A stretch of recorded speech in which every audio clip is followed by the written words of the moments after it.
আমি যতটুকু দেখেছি জয়পুরহাট এবং নওগাঁ এই দুইটা জেলার মানুষ রাজশাহীর ভিতরে সবচেয়ে বেশি ভদ্রতা মেইনটেইন করে চলে তারা। কালকে যেমন বিশ্ব বেহায়া দিবস আসছে, কালকে কিন্তু আমাদের পবিত্র রাত শবে বারাতও আসছে, ঠিক কিনা বলে? মেয়েদের রুচিও এত খারাপ, টাকা পাইলে টাকলা বুইড়ার সঙ্গে বিয়ের পিড়িতে বসে যায় না। এমন মেয়ে তো জয়পুরহাটে নাই, আরে নাই। আগামীকাল ফেসবুকে ইউটিউবে ছড়িয়ে যাবে। আমি চাই জয়পুরহাটের সন্তানরা এমন জয় তাকবীর দিবে, প্রত্যেকটা জেলার সন্তান বলতে বাধ্য হবে আমার সামনে কেউ বিড়ালের বাচ্চা নয়, সব সিংহের বাচ্চাগুলো আমার সামনে বসে। 10 লক্ষ সেনার মাঝে ভারতের ঈমান নাই, আর আমার বাংলাদেশে 1 লক্ষ সেনা, তাহলে প্রত্যেকে তো আল্লাহর প্রতি ঈমান আছে। আল্লাহর হাবিব বলেছেন একজন ঈমানদার যুবক 1000 কাফেরের সমান। তো এরা সাংবাদিক আছে মাঝে মাঝে বলে বাংলাদেশ আর থাকবে না, না থাকবে না। তারপরে ও বলে যে জয়পুরহাটের কথা তো বলে না, বলে যে চট্টগ্রাম নিয়ে নিব, ফেনী আমরা নিয়ে নিব, তোমরা কি করে খাবা এটা তোমরা ভেবে না, আমাদেরকে হুমকি দেয়। তো আমিও ভাই ভদ্র ভাষায় বলি, নিতে হলে তো আগে আসতে হবে। আসো আসো আসো আসো আসো। তোমার মতো কুলাঙ্গার সাংবাদিকদেরকে সাইজ করবার জন্য কোনো জেলার প্রয়োজন নাই, জয়পুরহাটের যুবকরাই এনাফ হয়ে যাবে। আসসালামু আলাইকুম ওয়া রাহমাতুল্লাহি ওয়া বারাকাতুহু। আস্তাগফিরুল্লাহ। ক্যামেরাম্যান ভাইরা, আপনারা আরবি খুতবার মাঝেই, আরবি খুতবা শেষ হওয়ার মাঝেই ক্যামেরা ঠিক করে বসে যাবেন, যুবকদের দেখতে যেন সমস্যা না হয়। আমাকে বসে যাবে, একটু সময় দিবেন। জয়পুরহাটের সন্তান আপনারা। আমি যতটুকু দেখেছি জয়পুরহাট এবং নওগাঁ এই দুইটা জেলার মানুষ রাজশাহীর ভিতরে সবচেয়ে বেশি ভদ্রতা মেইনটেইন করে চলে তারা।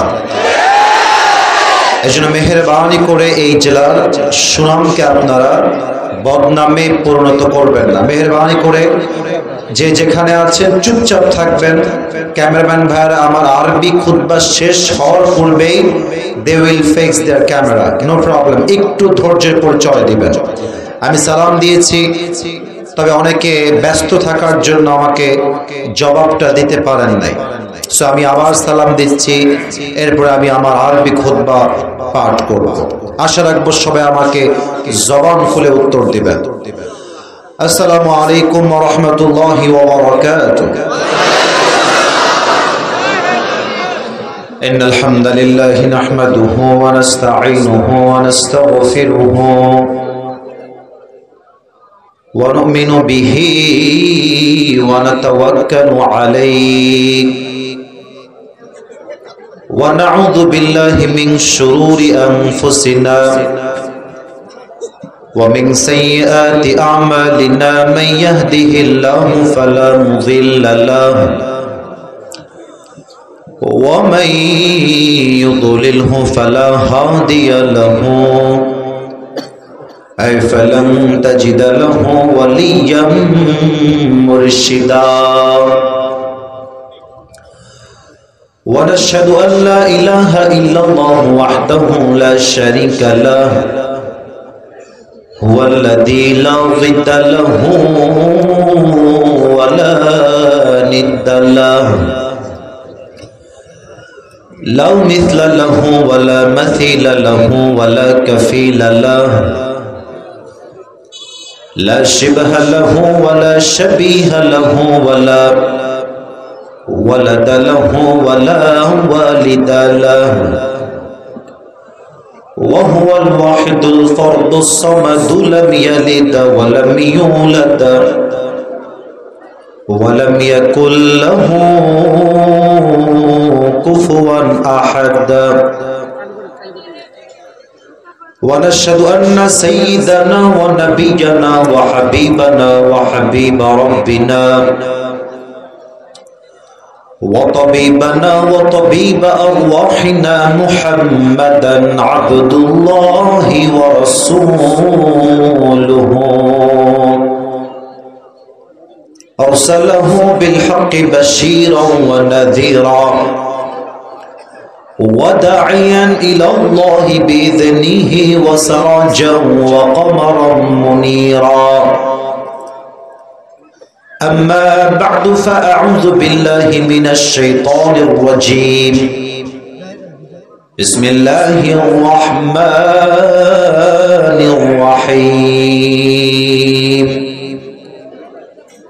وللآخرة خير لك من الأولى وقال تعالى في كلامه المجيد يوم يرونها لم يلبثوا إلا عشية أو ضحاها وقال تعالى في كلامه المجيد فمن يعمل مثقال ذرة خيرا يره ومن يعمل مثقال ذرة شرا يره وقال تعالى في كلامه المجيد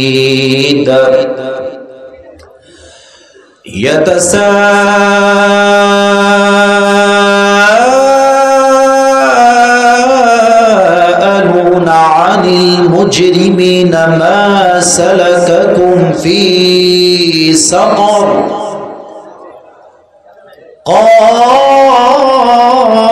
قالوا لم نك من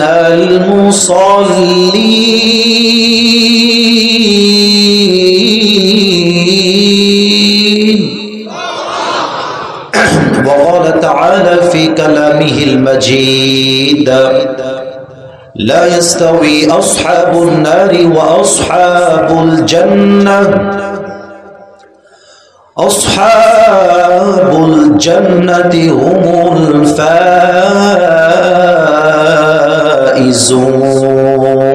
الفائزون وقال رسول الله صلى الله عليه وسلم بلغوا عني ولو آية وقال رسول الله صلى الله عليه وسلم تركت فيكم أمرين لم تضلوا ما تمسكتم بهما كتاب الله وسنة رسوله أو كما قال عليه الصلاة والسلام إن الله وملائكته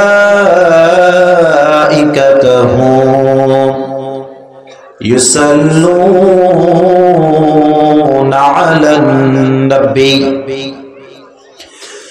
يا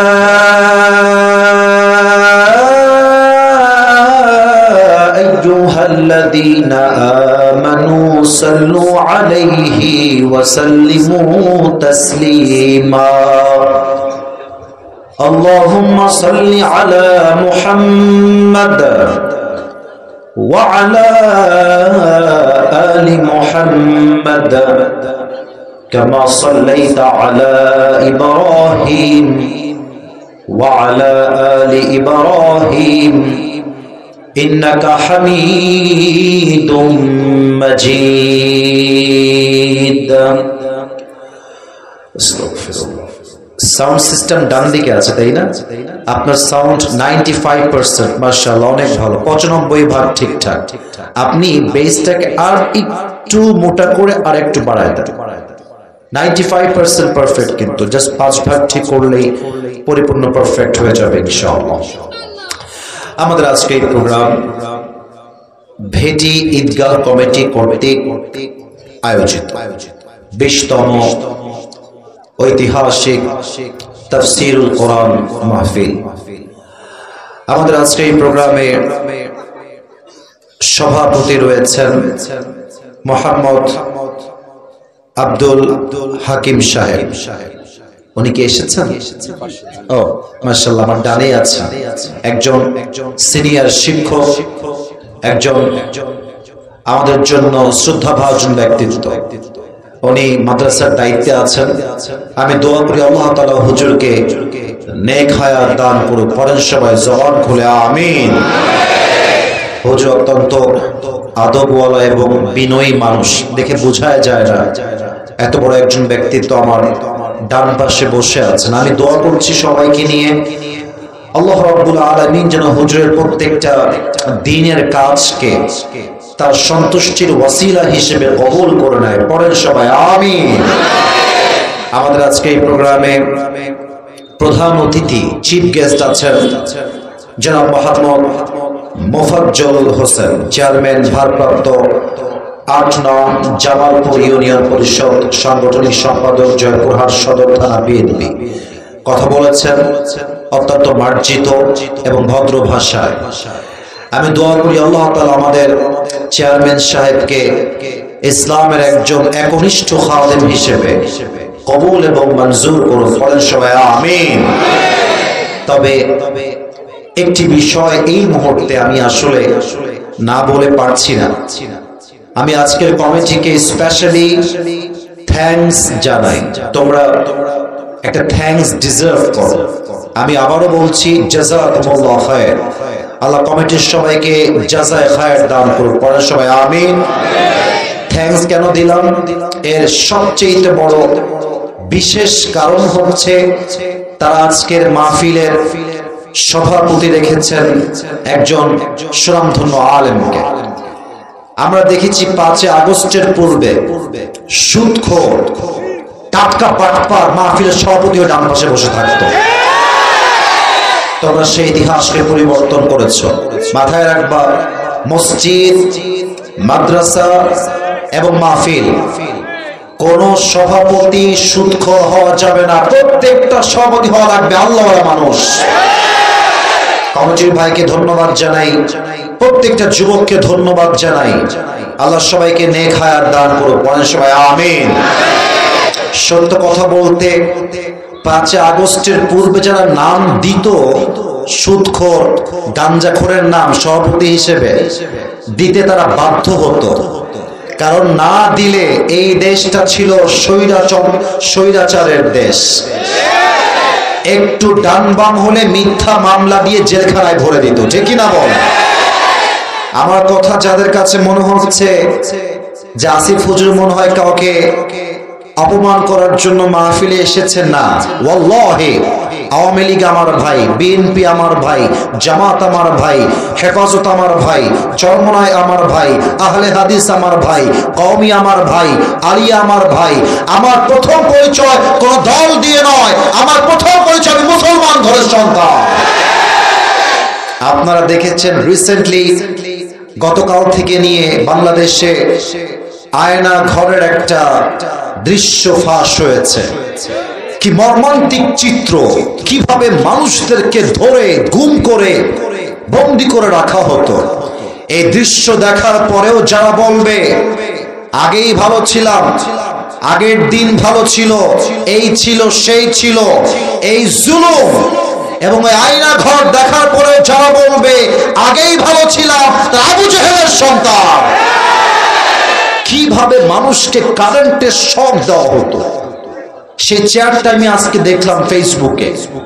মানুষকে 2 হাত এইভাবে বেঁধে দিয়ে কারেন্টের শক দেওয়া হতো।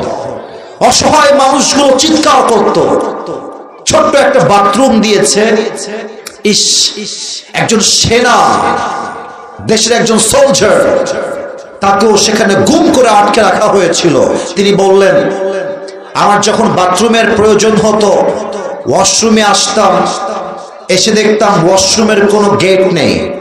লজ্জাস্থান ঢাকার জন্য বদনা ইউজ করতাম, সামনে বদনা রাখতাম এবং আমার কাছে বড্ড অবাক লাগতো। মাঝে মাঝে রুমের মধ্যে হতেও নারীর কান্নার আওয়াজ শুনতে পেতাম, যুবকের কান্নার আওয়াজ শুনতে পেতাম। এটা প্রমাণ করছে 5 আগস্টের পূর্বে হাজার হাজার মানুষকে নির্বিচারে হত্যা করা হয়েছে জয়পুরহাটের ভাড়া। সেকেন্ড কথা আমি স্পষ্ট ভাষায় বলছি, যারা আয়না ঘর বানিয়েছিলেন তারা ভেবেছিলেন হয়তোবা এই জুলুম কিয়ামত পর্যন্ত চলবে। বাট মাথায় রাখবেন, স্বৈরাচার বেশি দিন জুলুম করে কোথাও টিকে থাকতে পারে না। এখান থেকে আপনাকে শিক্ষা গ্রহণ করতে হবে। আগামীর বাংলায় যারা ক্ষমতার চেয়ারে বসবেন তারাও যদি মানুষকে নির্যাতন করবার জন্য আয়না ঘর তৈরি করেন, সবগুলোকে লাঠি দিয়ে মামুর বাড়িতে আমরা তাড়িয়ে দেব। স্পষ্ট ভাষায় বলছি, আমি জানি হয়তো বা অনেকের কথাগুলো গায়ে লাগতে পারে, একটু চুলকানিও হতে পারে অনেকের এই কথাগুলো শুনলে, তবে স্পষ্ট ভাষায় বলছি, আগামীতে কোনো জুলুমের বাংলাদেশ চলবে না। আগামীর বাংলাদেশ হবে ইসলামের বাংলাদেশ, কোরআনের বাংলাদেশ। এবং আমি স্পষ্ট ভাষায় শেষ কথা বলে শেষ করতে চাই, যদি কেউ বাংলার মাটিতে ইসলামের রাজ কায়েম হওয়ার ক্ষেত্রে বাধা হয়ে দাঁড়ান, গুলি করতে চান, আমরা শহীদ আবু সাইদের মতো দুই হাত পেকে আমাদের বুকটা বন্দুকের সামনে পেতে দেব। আমরা স্পষ্ট ভাষায় বলবো, আগামীর বাংলাদেশে ইসলামের রাজ কায়েম করবার জন্য এই জয়পুরহাটের জমিন থেকে একটা যুবক নয়, দুইটা যুবক নয়, হাজার হাজার যুবক মাথায় কাপড়ের কাপড় বেঁধে তাজা রক্ত দিয়ে শহীদ হওয়ার জন্য প্রস্তুত থাকবে। দুই হাত তুলে বলো ঠিক কিনা?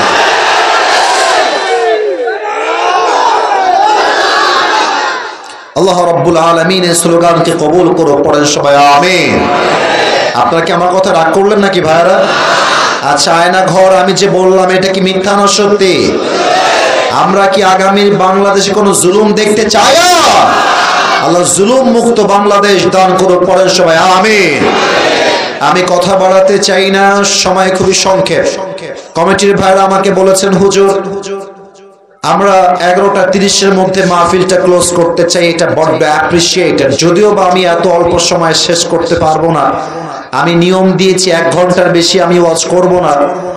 তবে সব জায়গায় আসলে নিয়ম দিয়ে হয় না, মাঝে মাঝে ভালোবাসা দিয়েও তো হিসাব করতে হয়। তো আমার জয়পুরহাটের ভাইরা, আমি কোনো ডান বাম আলোচনা করব না, জাস্ট শুরুতে যে কথাগুলো না বললেই নয় সে কথাগুলো বলে আমি আমার মূল বিষয়বস্তুর থেকে আলোচনা শুরু করব। তবে একটা ওয়ার্নিং দেই, সতর্কতামূলক বাণী। ওয়াজ চলাকালীন কেউ যদি উঠে যায় দোয়া না করে, লুঙ্গি টান দিয়ে ধরে ঠাস করে ওকে বসায় দিবেন। খবরদার, মাহফিলে আমরা ভাজা খাওয়ার জন্য আসি নাই, বক্তার চেহারা দেখে মজা নেওয়ার জন্য আসি নাই। এই তাফসীর মাহফিল দেওয়া হয়েছে একমাত্র হেদায়েতের জন্য, ঠিক কিনা বলেন? খবরদার কেউ যেন উঠে না যায়। প্রথম কথা বলেন তো, এই মাস্টার ইংরেজি নাম কি? না, এদের তো আওয়াজ নাই। নাম কি? এটা হচ্ছে ইংরেজি নাম। তবে এই মাসে একটা আরবি নাম আছে, নাম হচ্ছে শাবান। বলেন সবাই, মাস্টার নাম কি? শাবান। খেয়াল করেছেন একটা বিষয়, হয়তো অনেকে খেয়াল করেন নাই, কালকে যেমন বিশ্ব বেহায়া দিবস আসছে, কালকে কিন্তু আমাদের পবিত্র রাত শবে বারাত আসছে, ঠিক কিনা বলে? এখানেই পরিচয় হয়ে যাবে, যারা নিজেকে চরিত্র রক্ষা করবার জন্য বাসায় রাখবে তারা হচ্ছে ফাতেমার চরিত্রবান মেয়ে হবে। আর যেই মেয়েগুলো ইজ্জত বিলীন করবার জন্য রাস্তায় বেরিয়ে পড়বে তারা সব চরিত্রহীন নারী হয়ে যাবে। Now the decision is totally yours, সিদ্ধান্ত আপনার।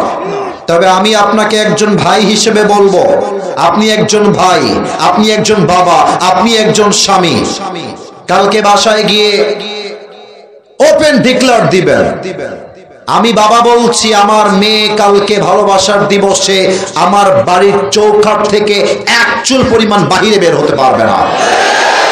প্রত্যেকটা বাবা যদি নিজের মেয়েকে ঘরে আটকে রাখতে পারত, ভালোবাসার নির্লজ্জ বেহায়া দিবস বাংলাদেশে বন্ধ হয়ে যেত।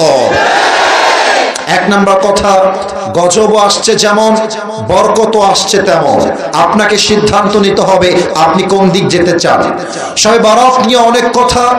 দেখুন প্রিয় ভাইরা, শবে বারাত এবং রমজান নিয়ে দুই একটি কথা না বললে এই মাহফিলটা সম্পূর্ণ হবে না। এই জন্য, কারণ রানিং শাবান, রানিং শাবান, সামনে আসে রমাজান। আপনি যদি কয়েকটা প্রস্তুতি কথা না শোনেন, আপনি সামনে রমাজান সুন্দর করবেন কেমন করে? এজন্য তাফসীর করার পূর্বে কয়েকটা কথা রমাজান এবং শবে বরাত নিয়ে আমরা শুনবো। রাজি আছেন তো সবাই ইনশাআল্লাহ? প্রথম, শবে বরাতে আমরা কি আমল করব? নাম্বার 1 আমল, সবাই আমার সঙ্গে শিখে নেন, সবাই পড়েন আস্তাগফিরুল্লাহ। আব্বাজান আপনারা কিন্তু পড়ছেন না, আমি কিন্তু চোখ দেখে বুঝতে পারতেছি। যুবকরা পড়লে হবে না, আমার আব্বাজানদেরকে পড়তে হবে। সবাই একবার, আসলে কিন্তু জয়পুরহাটে আমি এর আগেও এসেছি, আমি দেখেছি এরা কাপুরুষের সন্তান নয়, এরা সবাই বীর পুরুষের সন্তান। আওয়াজ জোরে দিতে হবে, বলেন সবাই আস্তাগফিরুল্লাহ। এই রাতে বেশি বেশি ইস্তিগফার পাঠ করবেন। ইস্তিগফার পাঠ করলে লাভ হবে কি? ইন্নাল্লাহা ইয়াগফিরুদ যুনুবা জামিআ। যে বান্দা আল্লাহর কাছে ইস্তিগফার পাঠ করে ক্ষমা চায়, তার চোখের পানি নাকের ডগায় আসার আগে আল্লাহ তার জীবনের সব গুনাহ খাতা মাফ করে দেয়। ইস্তিগফার। 2 নাম্বার, এই রাতে বেশি বেশি নফল ইবাদত করবেন। কি ইবাদত করতে পারেন? যেমন আপনি তাহাজ্জুদ পড়তে পারেন, আপনি চাইলে কোরআন তেলাওয়াত করতে পারেন, এবং আপনি চাইলে 4টা জিকির বেশি বেশি করতে পারেন। আমি শিখাই দিচ্ছি, দেখা যাক আপনারা আমার সঙ্গে 4টা জিকির পাঠ করছেন কিনা। সবাই পড়েন সুবহানাল্লাহ। বামে আওয়াজ খুবই ভালো, ডানে কোনো আওয়াজ নাই কেন? কিরে বা কথা কও না কেন? জোরে বলতে হবে, পড়েন সবাই সুবহানাল্লাহ। সবাই পড়েন আলহামদুলিল্লাহ। সবাই পড়বেন লা ইলাহা ইল্লাল্লাহ। সবাই পড়বেন তাকবীরটা বাঘের কণ্ঠে। সবাই পড়েন আল্লাহু আকবার। এই 4টা জিকির যে পাঠ করবে, আল্লাহর হাবিব বলেছেন এবং কোরআনে ওই কথা এসেছে, আলা বিযিকরিল্লাহি তাতমাইন্নুল কুলুব। তাতমাইন্নুল কুলুব। যত বেশি তুমি আল্লাহর নামে জিকির করবা, তোমার আত্মা আল্লাহ নিজেই শান্ত করে রেখে দিবে। সুবহানাল্লাহ। 3 নাম্বার আমল, আপনারা সবাই একটা আমল খুব ভালো করে করতে পারেন, সেটা হচ্ছে শবে বরাতে আপনারা সবাই কবরস্থান জিয়ারত করতে পারেন। তবে এটা দলবদ্ধ নয়, একা একা যাবেন। দলবদ্ধ যাওয়া একটা বেদাত। একা যাবেন, জিয়ারত করবেন। সর্বশেষ একটা আমল বলে আজকে আমি শেষ করে দিব। শবে বরাতের রাতে সবচেয়ে গুরুত্বপূর্ণ আমল হচ্ছে নিজের অন্তরকে একটু স্থির হন, বুঝে না। এর চাইতে বড় আমল আমি পাই নাই। সবচেয়ে বড় আমল নিজের অন্তরকে হিংসা এবং শিরক, আই রিপিট अगेन, আবারও বলছি, হিংসা এবং শিরক মুক্ত করবেন। যার অন্তরটা হিংসা এবং শিরক মুক্ত হবে, আল্লাহর হাবিব বলেছেন আল্লাহ তাআলা তাকে শবে বরাতে পরিপূর্ণ ক্ষমার ঘোষণা দিয়ে দিবেন। আল্লাহ রাব্বুল আলামিন আমাদের সবাইকে যেন এই 4টা আমল বেশি বেশি করার তৌফিক দান করে। পড়েন সবাই আমিন।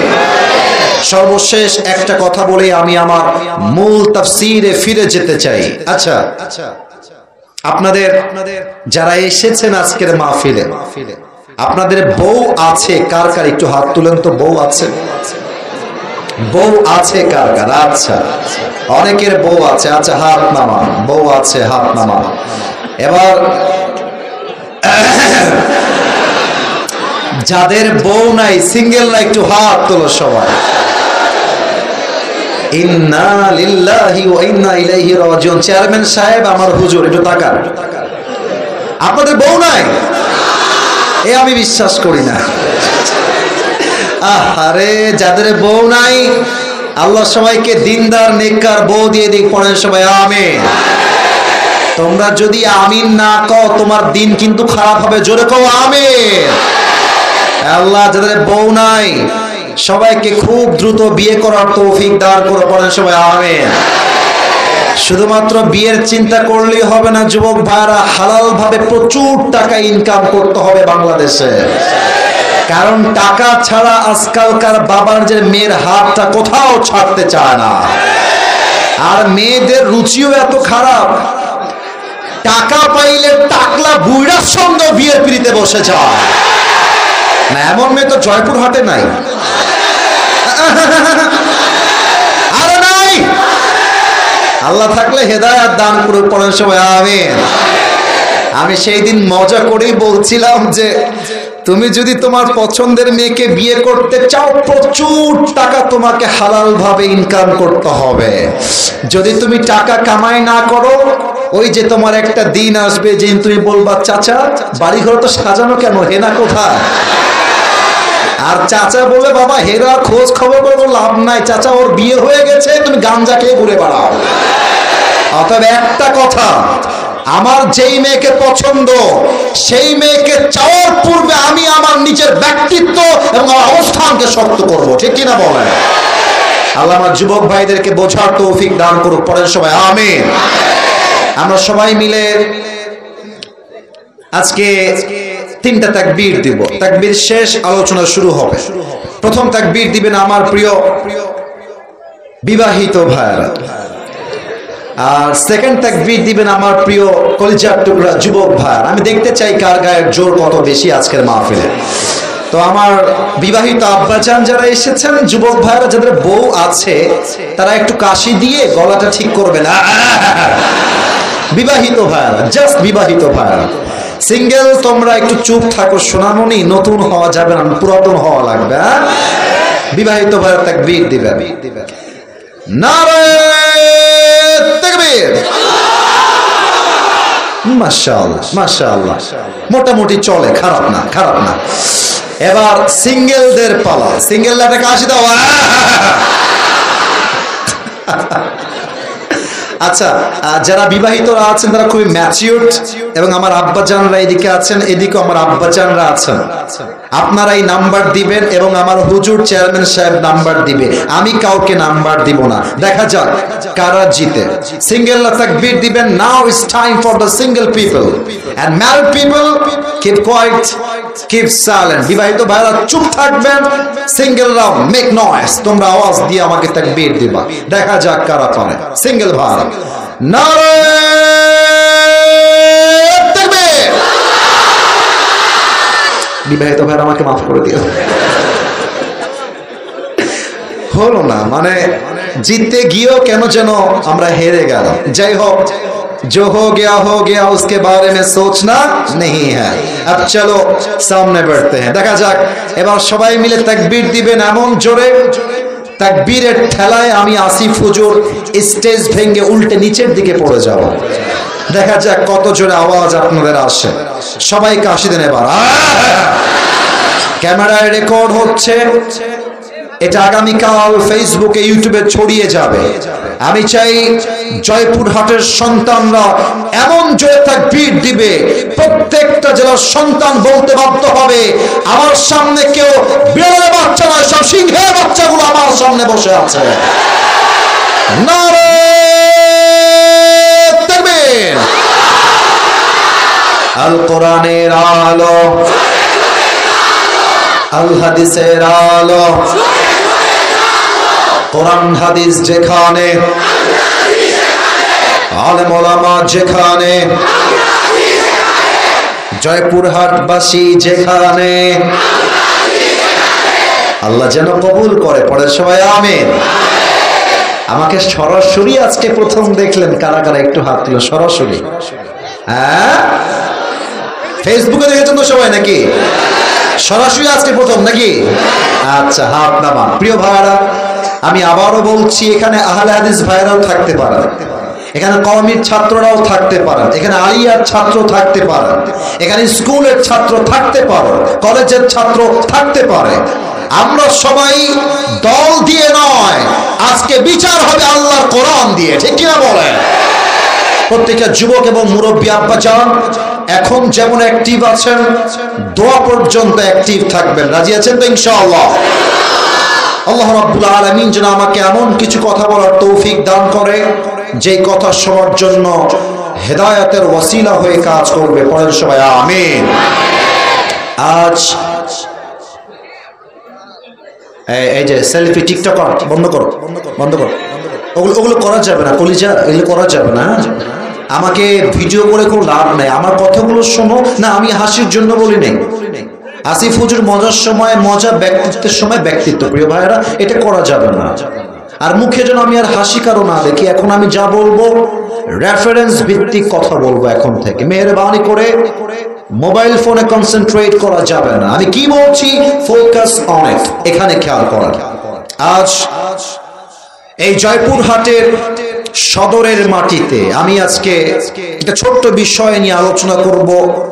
বিষয়টা হচ্ছে the life of hair after, পরকালের জীবন। জয়পুরহাটের ভাইরা, দুনিয়ার জীবন না পরকালের জীবন? আপনারা খুবই active, thank you so much. আপনারা একটু অ্যাক্টিভ হন, একটু অ্যাক্টিভ হন। আবারও প্রশ্ন করছি, দুনিয়ার জীবন না পরকালের জীবন? পরকালের জীবন। এই মুহূর্তে আমি সবাইকে পরকালের জীবন নিয়ে 3টা প্রশ্ন করব। আশা রাখবো সবাই দিল থেকে আমাকে উত্তর দিবেন। প্রথম প্রশ্ন, আজকের মাহফিলে আমরা সবাই এই ভেটির ঈদগাহ ময়দানে বসে আছি, জয়পুরহাট সদর। আপনি যে বাসায় ফিরে যাবেন এই মাহফিল শেষ করে জীবিত অবস্থায়, do you have any guarantee? Do you have any guarantee about it? কোনো গ্যারান্টি নাই। দুনিয়ার জীবনটাই হচ্ছে এরকম, আজকের জীবিত কালকের মুর্দা, আজকের হিরো কালকে জিরো, আজকের জিরো কালকে হিরো, ঠিক না বলেন? দুনিয়ার খেলাটাই হচ্ছে এরকম। আল্লাহ তাআলা বলছেন, বান্দা শোনো, লিকুল্লি উম্মাতিন আজাল ইযা জাআ আজালুহুম ফালা ইস্তাখিরুনা সাআতাও ওয়া লা ইস্তাকদিমুন। আল্লাহ বলছে, বান্দা শোনো, আমি প্রত্যেকটা উম্মতের জন্য একটা সময় সীমা বেঁধে দিয়েছি, যার সময় যেই সময়ে শেষ হয়ে যাবে ওই মুহূর্তে মালাকুল মওতকে পাঠিয়ে তাকে তুলে নিবে একজন। আওয়াজ দিয়ে বলেন সবাই, তিনি কে? তার মানে দুনিয়ায় আসার একটা সিরিয়াল আছে, যাওয়ার কোনো সিরিয়াল নাই। নাম্বার 1 শেষ। নাম্বার 2, এবার একটু বুঝে, একটু বুঝে। আচ্ছা, আমরা এখন যেই জগতে আছি, আমার মুরব্বী আব্বাজান, আপনারা আমার কলিজা, আপনারা আমার দাদা। আমার দাদাকে আমি জীবনেও দেখি নাই। আমার দাদা আমার জন্মের আগেই দুনিয়ার থেকে বিদায় নিয়ে চলে গেছে। আব্বাকে বললাম, আব্বা, দাদার কি কোনো একটা ছবি তোমার কাছে নাই? আব্বা বলছে, না আব্বা, তোমার দাদার ছবিও আমার কাছে নাই। তো দাদা কাকে বলে, দাদার ভালোবাসা কেমন হয় এটা আমি জানি না। তো আপনাদেরকে আমি দেখলে আমার দাদার কথা মনে পড়ে। দাদা আমার কলিজার টুকরা, দাদাকে আমি দেখতেও পারি নাই। তো আপনারা আমার দাদা, আপনারা আমার বাবার মতো, আপনারা আমার সঙ্গে কথা বলবেন। দেখেন, আপনারা আমার প্রত্যেকটা কথাই বুঝবেন, আমার কোনো কথাই আপনার বোঝার বাহিরে যাবে না। দিস ইজ মাই প্রমিস, এটা আমার ওয়াদা আপনার সাথে। উত্তর দিবেন আমাকে সবাই, শুধু যুবকরা নয়, মুরব্বীরা। বলেন তো, দুনিয়ার জীবনটা কি বেশি উত্তম না আখিরাতের জীবন বেশি উত্তম? আখিরাতের জীবন বেশি উত্তম। দলিল কোথায়? দলিল দিচ্ছি। 30 নম্বর পারা, সূরাতুদ দুহা 4 নম্বর আয়াত। আল্লাহ রাব্বুল আলামিন বলছেন, ওয়ালাল আখিরাতু খায়রুল লাকা মিনাল উলা। ও আমার বান্দা শোনো, শোনো, দুনিয়ার জীবনটা আসল উত্তম জীবন নয়, দুনিয়ার জীবনটাই সেরা লাইফ নয়, বরং আখিরাতের জীবনকে দুনিয়ার চাইতে উত্তম বানিয়েছেন একজন, তিনি কে? কত সুন্দর কথা। The life of hereafter is much more better than this worldly life. আল্লাহ তাআলা বলছেন, ও বান্দা, দুনিয়ার জীবন দেখে ধোঁকা খেয়ে যেও না। দুনিয়ার বাড়ি গাড়ি, টাকা পয়সা, ধন সম্পত্তি, স্ট্যাটাস, এডুকেশন সব হচ্ছে ধোঁকা। এটা আসল জীবন নয়। দুনিয়ার জীবনের চাইতে আখিরাতের জীবন 1000 গুণ সেরা। সুবহানাল্লাহ। ওরে ভাই, জোরে কোন সুবহানাল্লাহ। 3 নম্বর প্রশ্ন, আপনারা তো বলেই দিয়েছেন যে হুজুর, আজকে আপনাকে আমরা সরাসরি প্রথম দেখলাম, আগে দেখেছি ইউটিউবে, ফেসবুকে। আমাকে টু অবজার্ভ করবেন। আমার মুখে যে লম্বা লম্বা চাপ দাড়ি, আমার যে হাইট, আমার যে চেহারা, আপনাদের আমাকে দেখে আনুমানিক কি মনে হচ্ছে সেটা বললে আমি খুশি হব। আনুমানিক আমাকে আজকে ফেস টু ফেস দেখে আমার বয়স আনুমানিক কত মনে হচ্ছে একটু বলবেন? আনুমানিক 28, একজনের 28 পাইছে, আর কেউ 30, আর কেউ আচ্ছা, আপনাদের উত্তরটা একদম ভুলও না আবার একদম সঠিকও না। আচ্ছা, এখানে আমার প্রশ্ন শুনতে হবে, আগে আমার প্রশ্ন শোনা। এখানে আমার কোনো আব্বাজান কি এসেছেন যে আব্বাজানের বয়স 50+, মানে 50-এর বেশি? এমন কোন আব্বা থাকলে একটু হাত তুলবেন। আব্বাজান রাগ করবেন না আমার কথায়। 1 2 3 4, মাশাআল্লাহ 5, অনেকের হাত উঠেছে, মাশাআল্লাহ, হাত নামা। এবার আসুন কোরআনে ফিরে যাই। কোরআন কি বলছে দেখেন। আমার জয়পুরহাটের ভাইরা আমাকে আওয়াজ দিয়ে উত্তর দিবেন, দুনিয়ার হায়াত বেশি লম্বা না আখিরাতের জীবন বেশি লম্বা? মাশাআল্লাহ, রাইট আনসার। কোরআন কি বলছে দেখেন, শুধুমাত্র লম্বা জীবন আখিরাত জানলেই হবে না, কত লম্বা, কত বিশাল, you have to know that. আপনাকে জানতে হবে এটা। দেখেন কোরআন কি বলছে। 30 নম্বর পারা, 4 নম্বর পৃষ্ঠা, সূরাতুন নাজিআতের লাস্ট আয়াত, 46 নম্বর আয়াত। আল্লাহ রাব্বুল আলামিন বলছেন, বান্দা শোনো শোনো, কান্নাহুম ইয়াওমা ইয়ারাউনাহা লাম ইয়ালবাসু ইল্লা আশিয়াতান আও দুহাহা। পরকালের জীবন শুধুই লম্বা, এই কথা জানলে যথেষ্ট হবে, তোমাকে বুঝতে হবে কত লম্বা।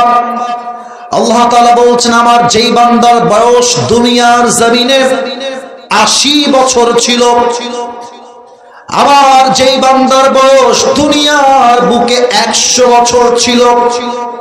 হায় হায় হায়, কি কথা! এই 100 বছরের মুরব্বী যেই দিন মারা যাবে,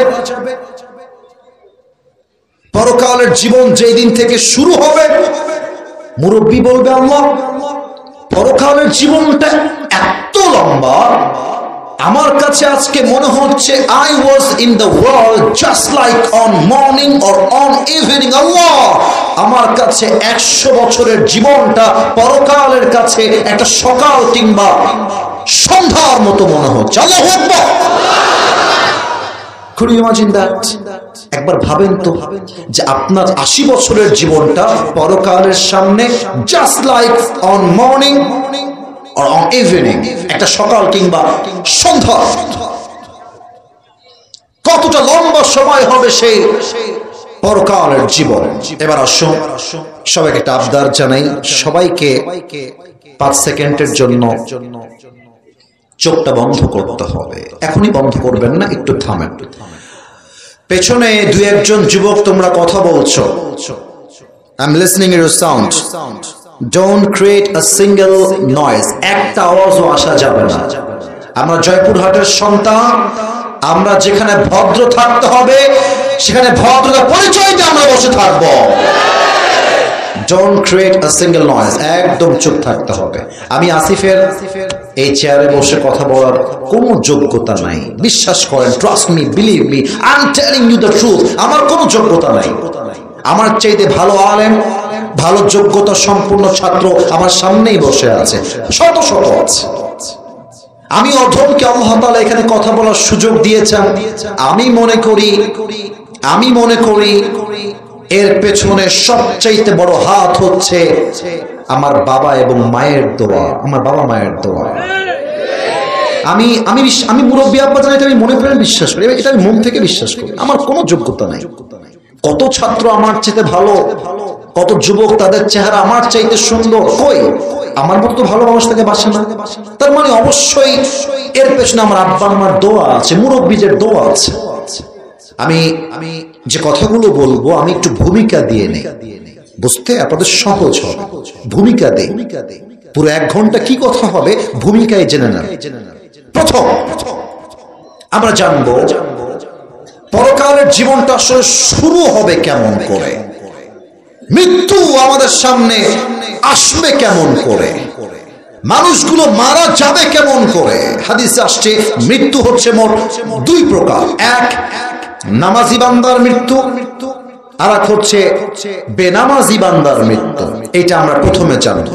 নাম্বার 2 আমরা জানবো আজীবন শুনেছি কবরের জীবন, কবর কবর কবর।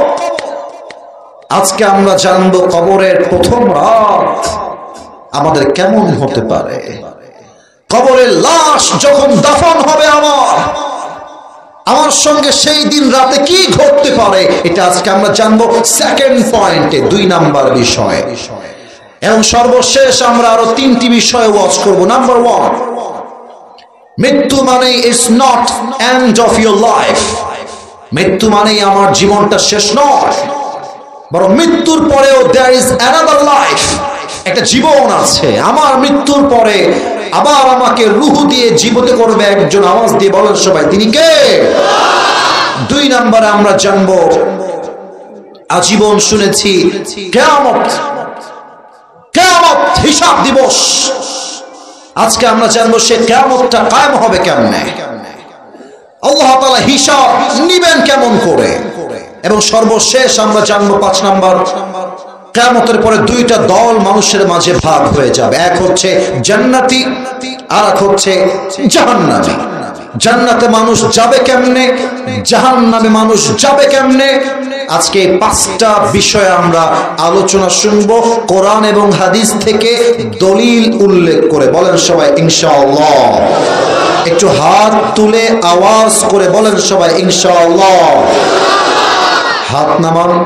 সবাই যদি আমাকে সত্যি ভালোবেসে থাকেন সবাই চোখ বন্ধ করবেন। সবাই, আমি আমার চোখ বন্ধ করে ফেললাম। চোখ বন্ধ যদি হয়ে থাকে সবাইকে বলবো, জয়পুরহাটের ভাইরা মাথাকে এবার নিচু করেন, গলাটা নামায় দেন, মাথা নিচু। আমি কিন্তু কাউকে দেখতে পাচ্ছি না, বাট আমার বিশ্বাস এখানে কোনো বেঈমান গাদ্দার নেই। সবাই আমার কথা শুনবে। সবাই চোখ বন্ধ, মাথা নিচের দিকে। যদি আপনি করে থাকেন এবার নেক্সট ধাপে আসেন। সবাই এই মুহূর্তে ভাবেন যে আগামীকাল শুক্রবার ফজরের নামাজের পরেই আপনার জানাজার নামাজ অনুষ্ঠিত হবে। আজকে রাতেই আপনার মৃত্যু হতে পারে। Just try to think like this. এভাবে ভাবেন। সেকেন্ড, আপনি ভাবেন আপনি কবরের মধ্যে শুয়ে আছেন, মুনকার নাকির আপনার কাছে এসেছে, ফেরেশতারা আপনাকে ধরেছে কবরের মধ্যে।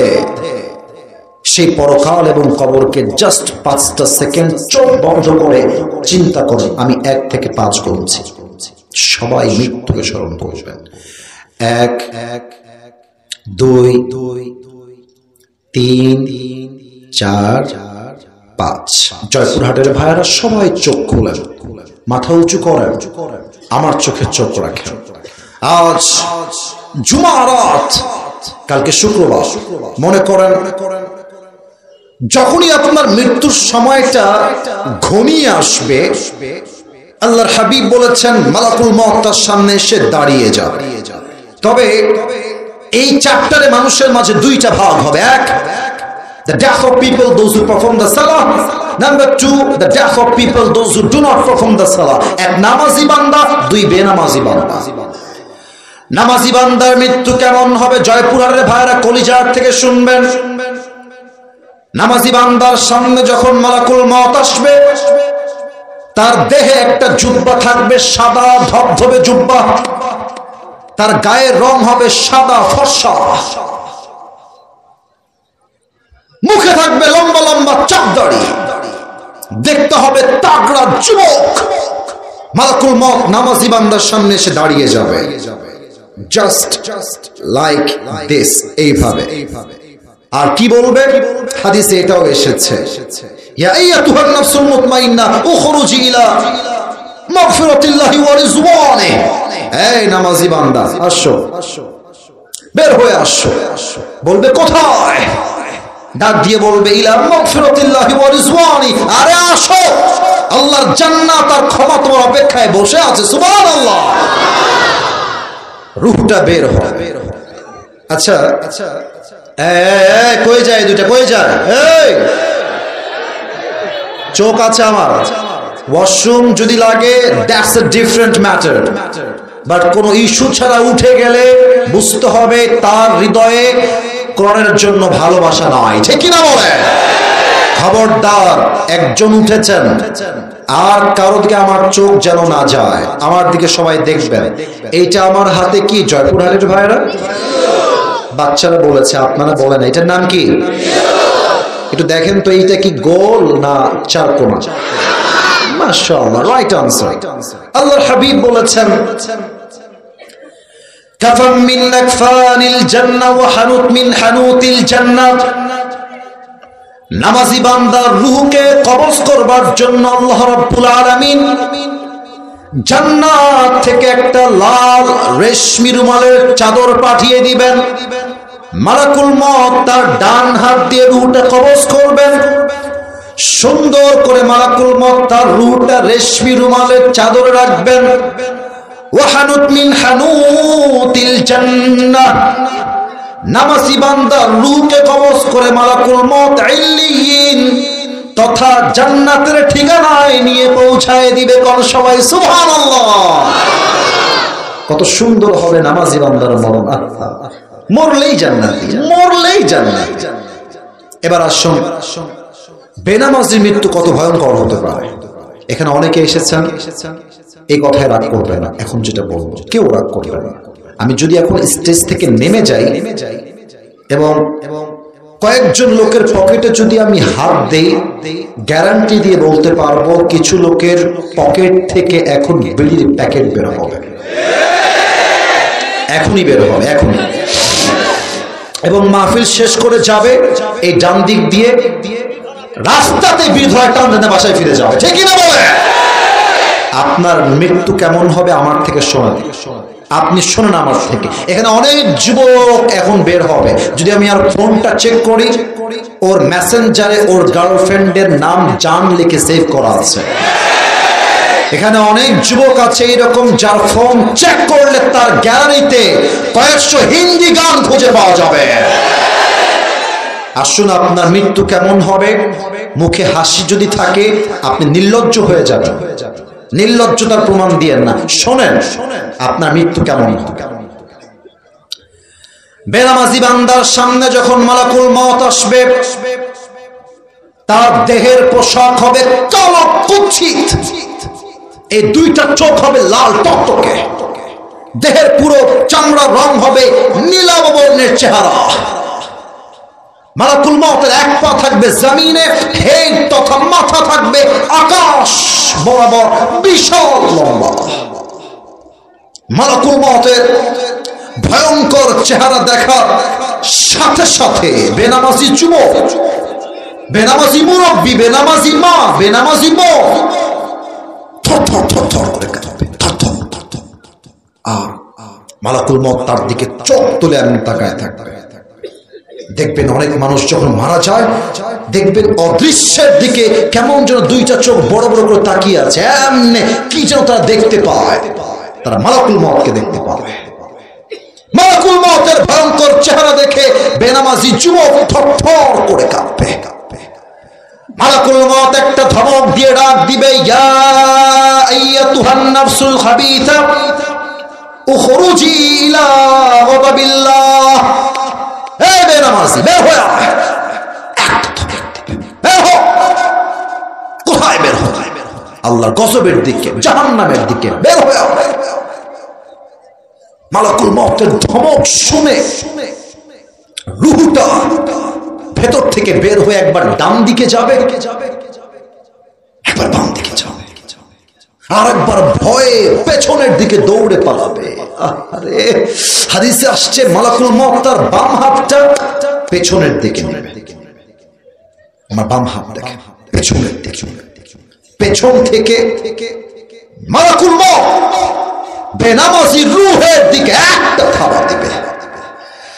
যখন তার রূহটাকে তার বুক থেকে এমনি টেনে হিঁচড়ে বের করে আনবে, হাদিসে আসছে একটা জীবিত ছাগলকে যাবেহ না করে তার চামড়া কেউ যদি টেনে হিঁচড়ে চাকু দিয়ে ছিঁড়ে ফেলে, ব্লেড দিয়ে ছিঁড়ে ফেলে, ওই ছাগলটার যেই পরিমাণ কষ্ট হয় তার চাইতে ৭০ গুণ বেশি কষ্ট দিয়ে বেনামাজির রূহকে কবজ করা হবে। বলেন সবাই নাউজুবিল্লাহ। এই হাদিসগুলো আমি যখন বলি আমার পশমগুলো দাঁড়িয়ে যায়, মানে ভয়ে দাঁড়িয়ে যায়। আমি নামাজ পড়ি আলহামদুলিল্লাহ। আমি এই যে when I was a kid just like this, এতটুকু যখন বাচ্চা তখন থেকে আমি নামাজ পড়ি। আমার জন্য নয়, আমার আব্বা একজন ইমাম, একজন খতিব, একজন প্রিন্সিপাল আমাকে নামাজ শিখিয়েছে আমার বাবা, তাও হাদিসগুলো শুনলে আমার কলিজা শুকায় যায়। আপনি নামাজ পড়েন না কেমনে? কেমনে বেনামাজি হন আপনার? আমার এটা বুঝে আসে না। 3টা বাজে 4টা বাজে, যুবক তাহাজ্জুদ নাই, এশার নামাজ নাই, সারা রাত ধরে তার গার্লফ্রেন্ডকে নিয়ে পড়ে থাকে। আপনি ইমানদার কেমনে হবেন? লাশ রূহ কবজ করার পরে দুনিয়াতে পড়ে থাকবে।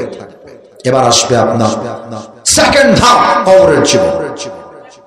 এবার একটা প্রশ্ন করব সবাইকে, হয়তো আপনারা 95% মানুষ ভুল উত্তর দিবেন। আপনাদেরকে আমি আটকাতে চাই না, আপনারা আমার সবাই কলিজার মানুষ। আমি বললাম কেন যেন আপনি একটু বুঝে আমাকে উত্তর দেন। আবারও বলছি, অনেকেই ভুল উত্তর দিবেন, so please think before you answer of my question. একটু ভেবে উত্তর দেন। বলেন তো, কবরের প্রশ্ন হবে মোট কয়টা? 4টা। মাশাআল্লাহ, that was the right answer. মোট প্রশ্ন হবে 4টা। আমাকে সবাই বলবেন, আমি কাউকে বাধাতে জিজ্ঞেস, আমি বলতে চাই, আমি বলতে এসেছি, আমি শিখাইতে এসেছি, শিখতে এসেছি। বলেন সবাই, কবরের মোট প্রশ্ন হবে কয়টা? আর একটু জোরে, কয়টা? আমি প্রশ্নগুলো করব সবাইকে, আপনারা আমাকে উত্তর দিবেন। প্রথম প্রশ্ন, কবর যখন আপনার লাশ রাখা হবে, আত্মীয় স্বজন বন্ধু বান্ধব যখন 40 কদম দূরে যাবে, 2জন ফেরেশতা আসবে। প্রথম প্রশ্ন, মার রব্বুক, হু ইজ ইওর লর্ড? আমাদের রব একজন, তিনি কে? না, এত আস্তে বললে হবে না, আরেকবার। আমাদের সকলের রব একজন, হাত তুলে বলেন সেই রব কে? আল্লাহ আমার রব। বললেন না আপনার আমার সাথে, আল্লাহ আমার রব। দমে দমে তনু মনে তারি অনুভব, তোমার দুনিয়াতে আমি যেদিকে তাকাই, অথই নেয়ামতে ডুবে আছি সবাই। পাখ পাখালির কণ্ঠে শুনি তাসবিহ কল রব, তাসবিহ কল রব। আল্লাহ আমার রব, এই রবই আমার সব। দমে দমে তনু মনে তারি অনুভব, রবকে। 2 নম্বর প্রশ্ন, ওমান নবিয়্যুক আতারিফু হাযা রাজুল? তুমি কি মানুষটাকে চেনো? তোমার কে হয়? সবাই উত্তর দিতে পারবে না। কারণ কি? বোঝাচ্ছি আপনাদেরকে। এটা আমার মুখে কি? এই যে এরা কয়, আপনারা কোন না, এটার নাম কি? আরেকবার, এটার নাম কি? আচ্ছা, একটু সত্য করে বলবেন। আব্বাজান, আপনি আমারে বইলেন, মনে যা আছে তাই বলবেন, বাড়িয়ে বলবেন না। আমি তো চাইলে দাড়িটা ক্লিন শেভ করতে পারি, পারি না? আরে ভাই বল না, পারি কি পারি না? আমি যে দাড়িটা রেখে দিয়েছি, চাপ দাড়ি, আমাকে কি আনস্মার্ট লাগতেছে না স্মার্ট লাগতেছে? আমাকে দেখতে কি অসুন্দর লাগতেছে না সুন্দর লাগতেছে? অনেক মেয়ে আছে দাড়ি দেখলে পছন্দ হয় না, গায়ে চুলকানি উঠে। বলো বলো বলো বলো বলো বলো। আছে আছে আছে আছে। তো আমি তো আজকে জয়পুরহাটে অনেকদিন পরে আসলাম। আমি একটা কথা সবাইকে বলতে চাই, দেখেন প্রিয় ভাইয়েরা, আমরা রাজশাহীর মানুষ কিন্তু ভদ্র মানুষ। রাজশাহী কিন্তু সবচেয়ে বড় শিক্ষা নগরী বলা হয়, এবং জয়পুরহাট রাজশাহীর মধ্যেই পড়ে। এবং আমি রাজশাহীতে লম্বা সময় ধরে আছি, লম্বা সময় আমার বাবা রাজশাহীতে আছেন, যদিও আমি রাজশাহীর ছেলে নই। তবে আমাদের ভদ্রতার সুনাম আছে। আপনাকে যদি কোনো মেয়ে বলে যে আপনাকে দাড়ির জন্য আমার পছন্দ হচ্ছে না, যদি বলবেন যে আপু একটু সাইডে আসেন, 1 মিনিট কথা বলবো, 1 মিনিট। তো আপু যখন সাইডে আসবে, তুমি বলবা যে আপু, আপনার যেহেতু রুচিতে সমস্যা আছে দাড়ি নিয়ে, তো আমার মনে হয় যে আপনার মতো মেয়ের জন্য আমার মতো বীর পুরুষ নয়, দাড়িওয়ালা নয়, আপনার মতো রুচির মেয়ের জন্য বিটিএস এর হিজড়া ছাড়া পারফেক্ট কোনো অপশন আমার কাছে না। যেই মেয়ে আমাকে দাড়ির জন্য বিয়ে করতে চায় না, সে আমার বাড়ির বউ হওয়ার কোনো যোগ্যতাই তো রাখে না। এবার বলেন তো, আমার নবীর মুখে লম্বা লম্বা দাড়ি ছিল কি ছিল না? আমার নবীর মতো সুন্দর এই তল্লাটে দ্বিতীয় আর কেউ কি হতে পারে? চাঁদের চেয়ে সুন্দর তুমি, নবী আমার কামলিওয়ালা। दो जहानेर बादशाह तुमी प्यारा नबी सल्ले आला दो जहानेर बादशाह तुमी प्यारा नबी सल्ले आला चाँदेर चेয়ে সুন্দর তুমি নবী আমার কামলিওয়ালা সুবহানাল্লাহ সবাই দাড়িওয়ালা দেখলে অনেক মেয়ের পছন্দ না হইলেও গাঞ্জাখোর দেখলে অনেক মেয়ে উল্টায় লাভ দিয়ে পড়ে আর যেই মেয়েদের গাঞ্জাখোর পছন্দ হয় বাস খায় বিশাল বড় একটা বাস কারণ গাঞ্জাখোর তো নিজেই গাঞ্জা খাইয়া কুল পায় না ও তার বইয়ের মূল্য বুঝবে কেমন করে জয়পুরের যুবক ভাই আল্লাহ আমার বোনদেরকে দিনদার যুবকের গুরুত্ব বোঝার তৌফিক দান করুন পড়েন সবাই আমিন 3 নাম্বার প্রশ্নের উত্তর আমাকে সবাই অহংকার নিয়ে বলবেন গৌরব নিয়ে বলবেন বুকটাকে টান টান করে বলবেন সিনা টান করে আমাদের ধর্মের নাম আরে মিয়া গৌরব নিয়ে কোন ধর্মের নাম আমরা খুশি না বেজা আমাদের ধর্ম ইসলাম বলেই কিন্তু আমরা ভারতকে ছাড় দিয়ে কথা বলি এখানে আমার বিএনপির স্যার আছেন অনেকে বিএনপির আছেন অনেকে জামাতের আছেন বিভিন্ন দলের আছেন অনেকে মাঝে মাঝে মিডিয়ায় বক্তব্য দেয় বাংলাদেশকে বলে যে তোমরা ভারতকে ভয় করে কথা বলবা ভারতকে এই করে সেই করে কথা বলবা কেন ভারতের সোলজার সেনা আর্মি অনেক বেশি বাংলাদেশের সংখ্যায় কম তাই তোমরা ভারতকে ভয় করবা সেকেন্ড বাংলাদেশ হচ্ছে ছোট্ট একটা দেশ আর ভারত বিশাল বড় দেশ আপনাদের যদি এই লজিক বুঝে আসে আমার থেকেও একটা লজিক আপনি বুঝে নেন আমি মানলাম যে ভারতের সোলজার তথা সেনা আর্মি অনেক বেশি হতে পারে 10 লাখ আমাদের হতে পারে 1 লাখ পার্থক্য একটা জায়গাতে আছে একটা জায়গা আছে পার্থক্য এক জায়গায় সেটা কি 10 লক্ষ সেনার মাঝে ভারতের ঈমান নাই আর আমার বাংলাদেশে 1 লক্ষ সেনা তার প্রত্যেকের আল্লাহর প্রতি ঈমান আছে আল্লাহর হাবিব বলেছেন একজন ঈমানদার যুবক 1000 কাফেরের সমান অতএব একটা সাংবাদিক আছে মাঝে মাঝে বলে বাংলাদেশ আর থাকবে না না থাকবে না তারপরে ও বলে যে জয়পুরহাটের কথা তো বলে না বলে যে চট্টগ্রাম নিয়ে নিব ফেনী আমরা নিয়ে নিব তোমরা কি করে খাবা এটা তোমরা ভেবে না আমাদেরকে হুমকি দেয় তো আমিও ভাই ভদ্র ভাষায় বলি নিতে হলে তো আগে আসতে হবে আসো আসো আসো আসো আসো তোমার মতো কুলাঙ্গার সাংবাদিকদেরকে সাইজ করবার জন্য কোনো চলার প্রয়োজন নাই জয়পুরহাটের যুবকরাই এনাফ হয়ে যাবে আমরা ভদ্র ঘরের সন্তান আমাদের ধর্ম ইসলাম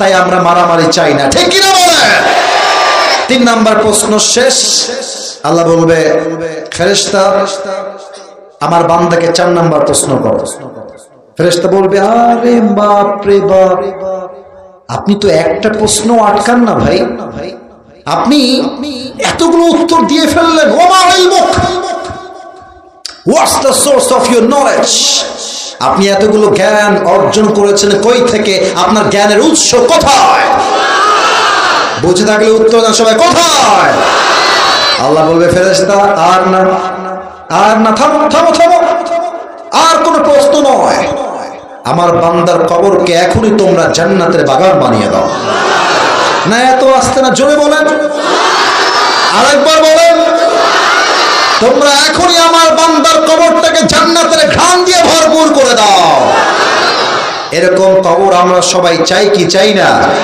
কারা কারা চাই দুটো হাত তোলেন মাশাআল্লাহ সবাই তাকবীর দিবেন আমার সঙ্গে হাত তোলেন তাহলেই হবে প্রিয় ভাইরা আমি এসেছি 10টা 15তে এখন বাজে 11টা 30 কমিটির আবদার আগে শেষ করা আমারও আয় করা শেষ এটাই আমার সিদ্ধান্ত তবে হ্যাঁ এখন এই মুহূর্তে একটা ওয়াদা হবে 2 হাত তুলেন তুলেন তুলেন আমার সঙ্গে ওয়াদা করেন সবাই একটা কাজ দেন আমি যা বলতে বলবো তাই বলবেন বলেন সবাই হুজুর ডানে আওয়াজ নেই বলেন সবাই হুজুর আমরা জয়পুরহাটের সন্তান আপনাকে ওয়াদা দিলাম আজ দোয়া না করে আমরা কেউ বাসায় ফিরে যাব না। দুই হাত দেখতে চাই, যাব না। বলেন সবাই ইনশাআল্লাহ। এবার আসুন শেষ তিনটা বিষয় নিয়ে কথা বলি। এক নাম্বার হলো, যেই বান্দা পরকালে বিশ্বাস রাখবে, আল্লাহর হাবিব বলেছেন তার প্রথম বিশ্বাস হবে মৃত্যুর পরে আমার দুনিয়ার জীবনটা যদিও বা শেষ হয়ে গেল, বাট মৃত্যুর পরে কবরে যাওয়ার পরে আমাকে আবার নতুন করে জীবন দিবে একজন। আওয়াজ দিয়ে বলেন সবাই, তিনি কে? If you believe in life of hereafter, then you must have to believe in on the day of resurrection. যে পরকালে বিশ্বাস রাখে, সেটা মনে প্রাণে বিশ্বাস করে দুনিয়ার জীবনের পরে, মৃত্যুর পরে আবার আমাকে জীবন দিবে একজন, তিনি কে? এক নাম্বার শেষ। দুই, এটা সবচেয়ে গুরুত্বপূর্ণ অংশ। আমার এই ওয়াজটা যদি কেউ বুঝে যায়, আমার ওয়াজের 70% সে বুঝে যাবে। আর মাঝে মাঝে আমরা একটা প্রবাদ বাক্য বলি, শেষ ভালো যার সব ভালো তার।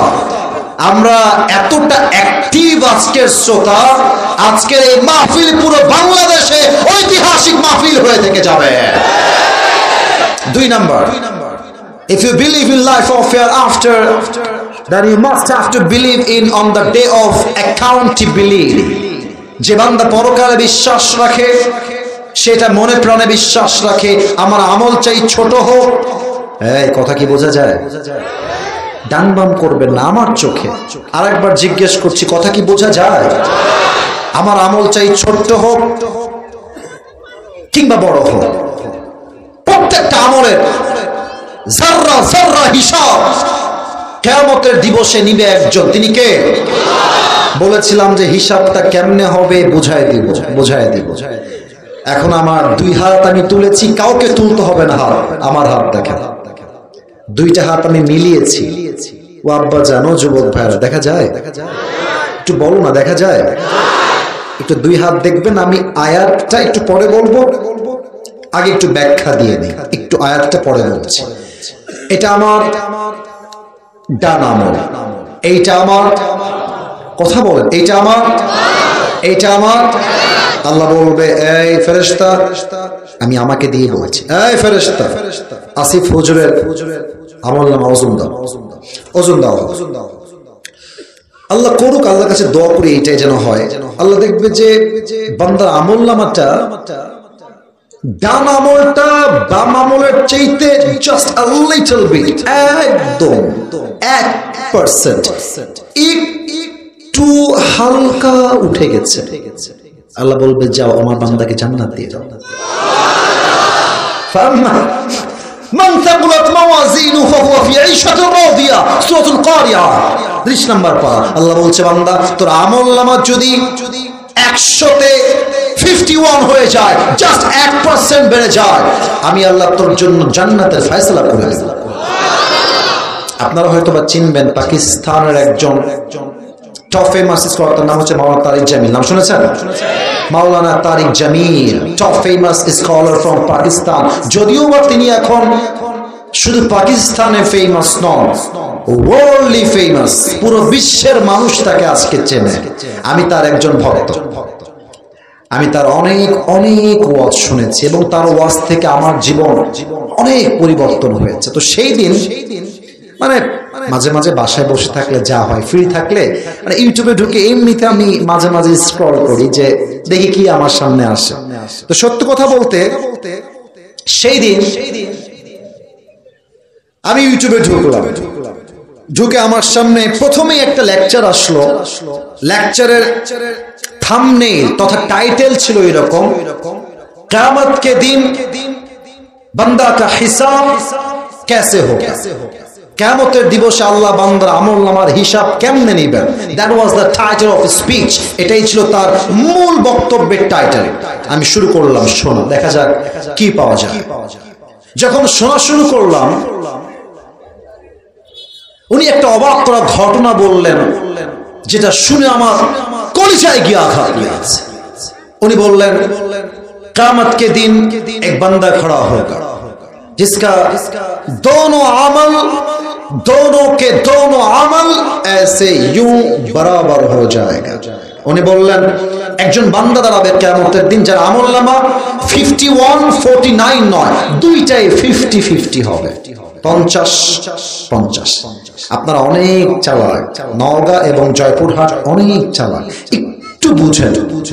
বান্দার আমলনামা লাগে 100-তে 51, কিন্তু এখন ডান আমল 50, বাম আমল 50। বলেন তো এবার বান্দার জান্নাতে যাওয়ার জন্য আমল লাগে আর মোট কয়টা? মাশাআল্লাহ মাশাআল্লাহ, বলেন সবাই কয়টা? ওনার ভাষা তো উর্দু, উনি বললেন ওনার ভাষায় খুব বুঝিয়ে। ওই যুবকটা বলবে আরে মুঝে টেंशन की कोई बात नहीं है, मेरी बाप यहाँ पर है, मैं अपनी बाप के पास जाऊंगा और कहूंगा ऐ मेरे बाप मुझे बस एक अमल की जरूरत है, आप मुझे एक अमल दे दे, फिर मैं जन्नत में चला जाऊंगा। আমার আব্বা আমাকে একটা আমল দিবে চাইবো আর আমি জান্নাতি হয়ে যাব, কোনো টেনশন নাই। যুবকটা সোজা বাবার কাছে যাবে, আব্বা मैं तुम्हारी बेटा, मुझे आज सिर्फ एक আমল की जरूरत है, আব্বা তোমার ছেলে একটা আমল হলেই জান্নাতি, একটা আমল দাও। এটা পুরো মর্মান্তিক কথা। বাপ তাকাবে তার দিকে আর তাকিয়ে বলবে कौन हो तुम, कहां से आए हो, कौन है तुम्हारी बाप, मेरा तो बीवी नहीं था दुनिया में, लड़का कहां से आएगा। মারাত্মক কথা। আরে আমার তো বউ ছিল না দুনিয়ার মাটিতে, আমার সন্তান আসবে কই থেকে, বের হও যাও এখান থেকে। যুবকটা বলে বাবা আমি তোমার ছেলে, একটা আমলের জন্য আমাকে চিনছো না, একটা আমলের জন্য, আরে বের হও, কে ছেলে কে বাপ, বের হও। যুবকটা হতাশ হয়ে বের হয়ে আসবে। এবার মায়ের কাছে আসবে, মাকে বলবে আম্মা मेरी बाप ने मुझे आज पहचानने से इनकार कर दिया है, लेकिन तुम मुझे इनकार मत करना मेरी माँ, तुम मेरी माँ हो, मुझे बस एक अमल दे दो, मैं कन्फर्म जन्नती हो जाऊंगा। माँ তোমার ছেলেকে আজকে খালি হাতে ফিরিয়ে দিও না, একটা আমল দাও। মাও মারাত্মক কথা বলবে, বলবে कौन है तुम्हारे, कहां से आए हो, अरे मेरा तो शौहर नहीं था दुनिया में, बेटा कहां से आएगा, अरे बेर हो, কিসের ছেলে কিসের মা, বের হয়ে যাও, আমার কোন সন্তান দুনিয়াতে ছিল না। বাবা মা ভাই বোন কেউ তাকে একটা আমল দিবে না। যুবকটা চুপ করে কেমন করে বসবে উনি দেখিয়েছেন যদিও বা, বাট আমি দেখাইতে পারছি না বিকজ আমার ওই স্পেসটা নেই, জাস্ট ইঙ্গিতে বুঝাচ্ছি, আমাকে দেখবেন সবাই। ওই যুবকটা তার ডান হাঁটু আর বাম হাঁটু এই পর্যন্ত নিয়ে আসবে, আর এই দুই হাত তার কপালের কাছে এমনি দিয়ে হেলান দিয়ে একদম ছোট্ট ছেলের মতো ফুপিয়ে ফুপিয়ে কান্না। হঠাৎ করে একজন যুবক তার কাছে দৌড় দিয়ে আসবে, ढाक दिए बोलबे प्रिय भाई तुम्हें क्या हो गया है, तुम इतनी परेशान क्यों हो, तुम्हें क्या चाहिए मुझे बताओ। বলবে আমার ভাই আপনার কি লাগবে আপনি আমাকে বলেন, আমি আপনার সাহায্য করতে চাই। যুবকটা চোখ তুলবে আর বলবে এই ভাই জানতো এখান থেকে, আমার বাপ চিনছে না, মা চিনছে না, ভাই চিনছে না, আপনি কে, বের হও। যুবকটা বলে ভাই आप मुझे बताइए कि आपको क्या चाहिए, हो सकता है कि मैं आपकी मदद कर भी सकता हूं, বলেন না ভাই কি লাগবে। এবার যুবকটা বলবে ভাই मुझे जन्नत में जाने के लिए बस एक अमल की जरूरत है, भाई रे একটা আমল হলেই আমি জান্নাতি, কেউ দিচ্ছে না। ওই যুবকটা বলবে ভাই टेंशन की कोई बात नहीं है, वो अमल आज मैं आपको दूंगा, ওই আমলটা আজকে আমি আপনাকে দান করব। না এত আস্তে পড়লে আমার মনটা ভরে না, জোরে বলেন সবাই সুবহানাল্লাহ। যুবক বলবে আরে আপনি একটা আমল দিবেন, বাপ দিচ্ছে না, মা দিচ্ছে না, ভাই দিচ্ছে না, কেউ না, आप कौन होते हैं एक আমল দেন। আরে ভাই আপনি কেন দিবেন আমাকে বলেন। বলে ভাই আপনি নিবেন কিনা তাই কর, নিবেন, আরে ভাই দেন। একটা আমল নিয়ে সোজা আল্লাহর কাছে দৌড় দিবে, আল্লাহ ये देखो मुझे एक अमल मिल गया है, মুঝে আভি কে আভি জান্নাত মে দাখিল করা দাও। আল্লাহ এই দেখো একটা আমল পেয়ে গেছে। আল্লাহ বলবে এই বান্দা তোর একটা আমল কে দিল রে আজকে? তোর বাপ দেয়নি, ভাই দেয়নি, মা দেয়নি, বোন দেয়নি, কে দিয়েছে? বলেন তো সবাই, আল্লাহ দেখে কি দেখে না? আল্লাহ সবকিছু জানে কি জানে না? আল্লাহ বলবে বান্দা তোকে একটা আমল কে দিয়েছে আমাকে নাম বল। ওই যুবক ডাক দিয়ে বলবে হাদা আখি, এই যে আমার ভাই। আল্লাহ ইসনে মুঝে আজ এক আমল দিয়া है, আল্লাহ এই ভাইটা আমাকে আজকে একটা আমল দান করেছে। এবার আল্লাহ রাব্বুল আলামিন ওই যুবককে ডাক দিয়ে বলবেন যুবক তুমি তোমার ভাইকে আজকে একটা আমল কেন দান করেছো আমাকে তোমার বলতে হবে। কেন তুমি দিয়েছো? বাপ দেয়নি, মা দেয়নি, ভাই দেয়নি, বোন দেয়নি, বাচ্চা দেয়নি, কেউ দেয়নি, তুমি কেন দিলা? মাওলানা তারিক জামিল বললেন ওই যুবকটা আল্লাহর দিকে তাকিয়ে বলবে আল্লাহ মেরে পাস सिर्फ एक ही अमल है, अगर ये है तो भी मैं जहन्नमी हूं और अगर नहीं है तो भी मैं जहन्नमी हूं। আল্লাহ আমার কাছে আমল আছেই মাত্র একটা, এইটা থাকলেও আমি জাহান্নামী, এইটা হারাই গেলেও আমি জাহান্নামী। তো আমি মনে মনে ভাবলাম আমি যদি আমার একটা আমল আমার কলিজার টুকরা বিপদগ্রস্ত ভাইকে দান করে দেই, আমার ভাই একটা আমলের জন্য আজকে জান্নাতি হয়ে যাবে। এবার চিন্তা করে আমি কি করলাম, দয়া করে মায়া করে একটা আমল আমি আল্লাহর জন্য আমার ভাইকেই দান করে দিলাম। কোন সবাই সুবহানাল্লাহ। আল্লাহ ডাক দিয়ে বলবে বান্দা তাই নাকি? क्या मतलब है इसका? क्या तुम मुझसे भी बड़ा मेहरबान बनना चाहते हो? ও আমার বান্দা তুমি কি আমার চাইতে বেশি দয়াময় হতে চাও, বেশি মায়াময় হতে চাও? না না, আমি হলাম আনার রহমান আনার রহিম। আমার মতো দয়াময়, আমার মতো মায়াময়, আমার মতো মমতাময় পৃথিবীতে আর দ্বিতীয় কেউ হতে পারে না। এবার আমি আল্লাহর ঘোষণা শোনো। আল্লাহ সেই প্রথম যুবককে ডাক দিয়ে বলবেন যুবক তোমার আমল নামা ছিল দুইটাই 50-50, এখন তুমি একটা আমল পেয়ে গিয়েছো। এবার তোমার বদ আমল হয়ে গেল 49 আর তোমার ভালো আমল হয়ে গেল 51 তথা 51। এবার যাও, আমি আল্লাহ রাব্বুল আলামিন তোমার জন্য জান্নাতের ফয়সালা করে দিলাম। তবে তবে তোমার জন্য একাই জান্নাতের ফয়সালা নয়, আজ তুমি যখন জান্নাতে প্রবেশ করবে তুমি একা জান্নাতে যাবা না। जिस भाई ने तुम्हें एक अमल दिया है तुम भी जन्नत में चले जाओ, अपनी भाई को साथ लेकर दोनों जन्नत में चले जाओ। আল্লাহ বলবে বান্দা তুমি একাই জান্নাতে যাবা না, তুমি নিজেও জান্নাতে যাবা। তোমার যে ভাই তোমাকে আজকে একটা আমল দিয়ে সহযোগিতার হাত বাড়িয়ে দিয়েছে, তুমিও জান্নাতে যাবা। তোমার ভাইকে নিয়ে দুইজন মিলে জান্নাতে প্রবেশ করো। যাও, কোন সবাই সুবহানাল্লাহ।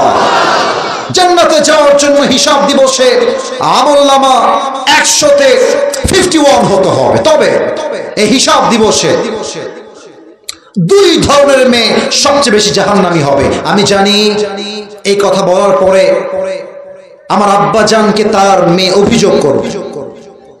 আমি জানি এই কথা বলার পরে কালকে আগামীকাল সকালবেলা প্রত্যেকটা মেয়ে তার স্বামীকে অভিযোগ করবে, বাট আমি বলতে বাধ্য। হিসাব দিবসে দুই ধরনের মেয়ে সবচেয়ে বেশি জাহান্নামে যাবে। এক, তাকফুরনাল আশির, যেই মেয়ে স্বামীর অবাধ্য ছিল। আজকালকার মেয়েদের ডিভোর্স রেট বাংলাদেশে সবচেয়ে বেশি বেড়ে গিয়েছে। কেন বেড়েছে আপনি ভেবেছেন? এক, মেয়েদের ডিমান্ডের জন্য। চাই, আরো চাই, আরো দাও। আইফোন 13 দিবেন, বলবেন 14 দাও। 14 দিবেন, বলবে 15 দাও। 15 দিবেন, 16 দাও। মেয়েদের চাহিদার জন্য 80% মেয়েদের ডিভোর্স হয়ে যায়। দুই, মেয়েদের ডিভোর্স হয়ে যায় যে মাঝখানে বসো না, বসো, কোন তোমার তো বউ নাই, তুমি কই না তোমার বউ নাই, তুমি বসো বসো বসো না, বউ নাই যাওয়া যাবে না, আর 10 মিনিট সময় দাও। সবাই তাকবীর দেন, নারায়ে তাকবীর। অনেক মেয়ে আছে দেখবেন স্বামীকে বাদ দিয়ে পরপুরুষের সঙ্গে পরকিয়া করে বেড়ায়। আপনারা তো আসতে ঠিক বলবেন, ঠিক আছে কিনা? অন্য পুরুষ কল দিলে আসসালামু আলাইকুম ভাইয়া, কে বলছেন ভাইয়া? ও ভাইয়া আমার স্বামী তো নেই ভাইয়া, আপনাকে আমি পরে কল দিব। এই মিষ্টি কথা শুনে পরপুরুষ এই মেয়ের প্রতি আসক্ত হয়ে যায়। আজদারি সাহেব একটা সুন্দর কথা বলেছিলেন, আমার মাথায় এখনো আছে। আমি জাস্ট ওনার কথা কপি পেস্ট করছি এই পয়েন্টে। উনি বলতেন, আপনার জামাইয়ের ফোনে কল এসেছে অথবা আপনার ফোনে, স্বামী বাদ দিয়ে পরপুরুষ হলেই আপনার ভাষা নরম নয়, আপনার ভাষা হবে কর্কশ ভাষা। হ্যাঁ, ওয়ালাইকুম আসসালাম, কে বলছেন? হ্যাঁ ঠিক আছে, পরে কথা হবে। কাট। যেই মেয়ে স্বামীকে বাদ দিয়ে পরপুরুষের সঙ্গে আলগা পীড়িত করে, এটা কোনো ভালো ঘরের মেয়ে হতে পারে না। জয়পুর হাটের ভাই, আপনারাও খুব সুবিধার না, আমরাও খুব সুবিধার না। দেখবেন যে মার্কেটে যখন মার্কেট করতে যাবেন, আমি অবাক হয়ে যাই যে দোকানদারকে বললাম যে ভাই একটা গেঞ্জি কিনবো। আচ্ছা ভাই এই গেঞ্জির দাম কত? হ্যাঁ ভাই এটার দাম 250। নিলে যান, নাহলে যান যান যান যান। এই ব্যবহার। আর কোন মেয়ে গেলে আপু আসেন, আপু বসেন, আপু কি দিব? পানি খাবেন, চা খাবেন, কফি খাবেন, কি খাবেন? এই বেটা, পরপুরুষের বউয়ের সঙ্গে তোরা তো আলগা পীড়িত কেন রে? তার মানে বুঝতে হবে যেই দোকানদাররা পুরুষ আসলে দূর দূর করে তাড়িয়ে দেয় আর নারী দেখলে ফাউল দিয়ে পড়ে, এগুলো দোকানদাররা সব লুচ্চা এগুলো। অতএব প্রত্যেকটা মেয়েকে বলবো, যদি কিয়ামতের দিন জাহান্নামের খাতায় নিজের নাম লেখাতে না চান, পরপুরুষের সঙ্গে পরকীয়া আপনাকে বন্ধ করতে হবে। আর আরেকটা কথা বলেই ফেলি, শুধুমাত্র বিবাহিত মেয়েদের চাহিদা খুব বেশি তা কিন্তু না, বুঝবেন? আগে ঠিক না, আগে বোঝো, আগে বোঝো। আমি বলি আবার, প্রত্যেকটা মেয়ে সমান চরিত্রের নয়। যেমন ভালো মেয়ে আছে, তেমন খারাপ মেয়েও আছে। আমি আসিফ হুজুর যদি দাড়ি টুপি লাগাই দিয়ে টাকা চুরি করি, তার মানে সব দাড়ি টুপিওয়ালা চোর নয়, তবে আমার জন্য হাজার হাজার দাড়ি টুপিওয়ালার বদনাম হয়ে যাবে। একজন মেয়ে চরিত্রহীন মানে সব মেয়ে চরিত্রহীন নয়, তবে কিছু মেয়ের চরিত্র এতটা নিচে নেমে গিয়েছে, একটা আইফোন 16 প্রো ম্যাক্স পাওয়ার জন্য কক্সবাজার পর্যন্ত চলে যায়। আল্লাহ এমন মেয়েদেরকে হেদায়েত দান করুক, পড়েন সবাই আমিন। 2 নাম্বার, সেই মেয়েরা সবচেয়ে বেশি জাহান্নামে যাবে যারা পোশাক পরেও উলঙ্গ থাকতো। আপনারা রাজশাহী গেছেন? রাজশাহী গেছেন? রাজশাহী গেছেন আপনারা? রাজশাহী টিবাগ, আইবাগ, মুক্তমঞ্চ, পর্দা গার্ডেন, রাজশাহী কামরুজ্জামান চিড়িয়াখানা পার্ক, নাম তো শুনেছেন নাকি সবাই? প্রিয় ভাইয়েরা, শহরে ঘুরলে দেখবেন, রাগ করবেন না, আবার বলছি রাগ করবেন না আমার কথায়, যত মেয়ে পার্কে এবং নদীর ধারে প্রেম করে বেড়ায়, তার 80% মেয়ে বোরকাওয়ালিরাই প্রেম করে বেড়ায়। বাবারে বাবা, হাতে মোজা, পায়ে মোজা, মুখটাও ঢাকা, এমন বোরকা পরে দেখলেই মনে হবে यार ये तो अभी कभी जन्नत से भाग के दुनिया में आई है। কিন্তু যেই মেয়েগুলো বোরকা পরেও প্রেম করে বেড়ায়, আমার দেখলেই বলতে মনে চায় তোমার উপরে ফিটফাট, ভেতরে পুরোটাই সদরঘাট। আল্লাহর হাবিব বলছেন, যেই মেয়েগুলো এমন পোশাক পরবে যেই পোশাক পরলেও তাকে উলঙ্গ মনে হবে, তার প্রমাণ আজকালকার মেয়েরা এমন টাইট ফিটিং বোরকা পরে, যদি ঠিক হয় ঠিক বলবেন, আর ভুল হলে আমাকে ভুলই বলবেন, হক কথার সঙ্গে কোনো আপোষ চলবে না। আজকালকার মেয়েরা যে বোরকা পরে, এতটা টাইট ফিটিং বোরকা হয় যে বোরকা পরিধান করার পরও মেয়েটার দেহের প্রত্যেকটা অঙ্গ প্রত্যঙ্গের ভাঁজ বোঝা যায়।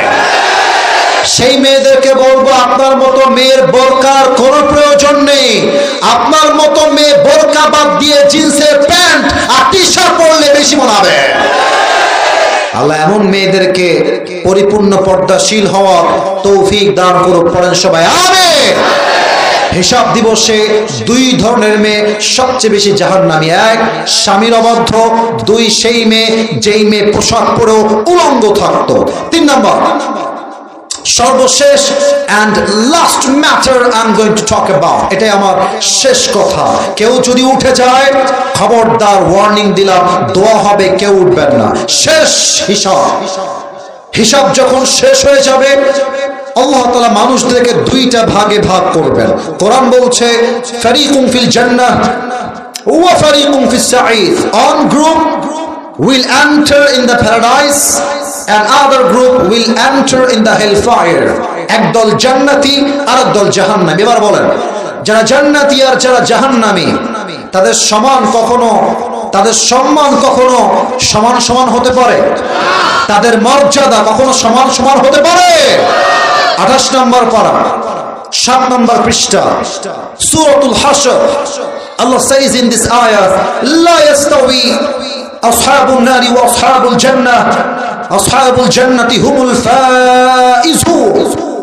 The people of paradise and the people of hellfire, they are not equal ever. Allah Ta'ala বলছেন যারা জান্নাতি আর যারা জাহান্নামী তারা কখনো সমান সমান হতে পারে না। যারা জান্নাতি হুমুল Faizun, they have gained the ultimate success in their own lives. যারাই জান্নাতি আল্লাহ বলছে তারা আমার চোখে সবচেয়ে সফল বান্দা। সুবহানাল্লাহ। আরেকবার সবাই সুবহানাল্লাহ। সবাই দুই হাত তোলেন প্রিয় ভাইরা, সবাই দুই হাত তোলেন, দুই হাত। মাশাআল্লাহ মাশাআল্লাহ। সবাই তাকবীর দেন, নারে তাকবীর। আমি যে ওয়াদা এখন করাবো এই ওয়াদা আমার সাথে নয়, আল্লাহর সাথে। সবার চোখটা আসমানমুখী হবে, সবার চোখটা আসমানমুখী হবে। বলেন সবাই আল্লাহ। একটু জবান খুলে আল্লাহ তোমার কাছে দিল থেকে তওবা করলাম, ও আল্লাহ তুমি আমার জীবনে সব গুনাহ মাফ করে দাও। ও আল্লাহ তোমার কাছে ওয়াদা দিলাম, এই কথাটা সবাইকে বলতে হবে, ওয়াদা দিলাম আগামী ভবিষ্যতে, জোরে আগামী ভবিষ্যতে অতীতের কোন গুনাহ আমি আর কখনো করব না। সর্বশেষ আরেকটা ওয়াদা, এটাই শেষ। বলেন সবাই আল্লাহ। ভালোবাসা দিবসে নির্লজ্জতায় বেহায়াপনায় আমি আমার গা ভাসিয়ে দিব না। আমি আগামীকাল সারাদিন তোমার ইবাদত করব। বলেন সবাই ইনশাআল্লাহ। আল্লাহ সবার কথাকে তুমি কবুল এবং মঞ্জুর করো। পড়েন সবাই আমিন। হাত নামান। এই মাহফিলটা আগামীতে হোক, এটা আমরা সবাই চাই কি চাই না? আচ্ছা, কিছু প্রশ্ন আছে, আমি কি উত্তর দিব নাকি দিব না? না না, আপনারা বিরক্ত হয়ে গেছেন, 1.5 ঘন্টা ওয়াজ হয়ে গেছে। না, আজীব কথা ভাই, 1.5 ঘন্টা ওয়াজ হয়ে গেছে, আর না, চলবে চলবে। আল্লাহ যেন কবুল করে। পড়েন সবাই আমিন। আপনাদের আজকের এই কথার আওয়াজ প্রমাণ করছে জয়পুরহাটের মাটি এটা ইসলামের ঘাঁটি। আল্লাহ এই মাটিকে কবুল করুক। পড়েন সবাই আমিন। তবে আমি উত্তর দিব, একটা শর্ত আছে। এখন একজন যুবক দাঁড়িয়ে তাকবীর দিবেন, এমন যুবক যে খুব কষ্টে আছে, বউ নাই, দাঁড়িয়ে তাকবীর দাও। কে আছো? নাউজুবিল্লাহ। লিল্লাহি তাকবীর বলবে কেউ নাই, বাঘের বাচ্চা, দাঁড়িয়ে যাও মিয়া, কে আছো? হ্যাঁ দাও।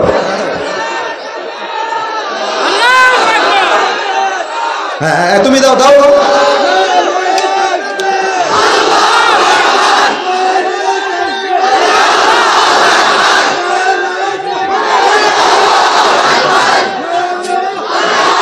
তোমরা কেউ বউ পাবা না, বসো। এই তাকবীরের খাওয়া নাই রে বাবা, আমার সময় তাকবীর দেন সবাই।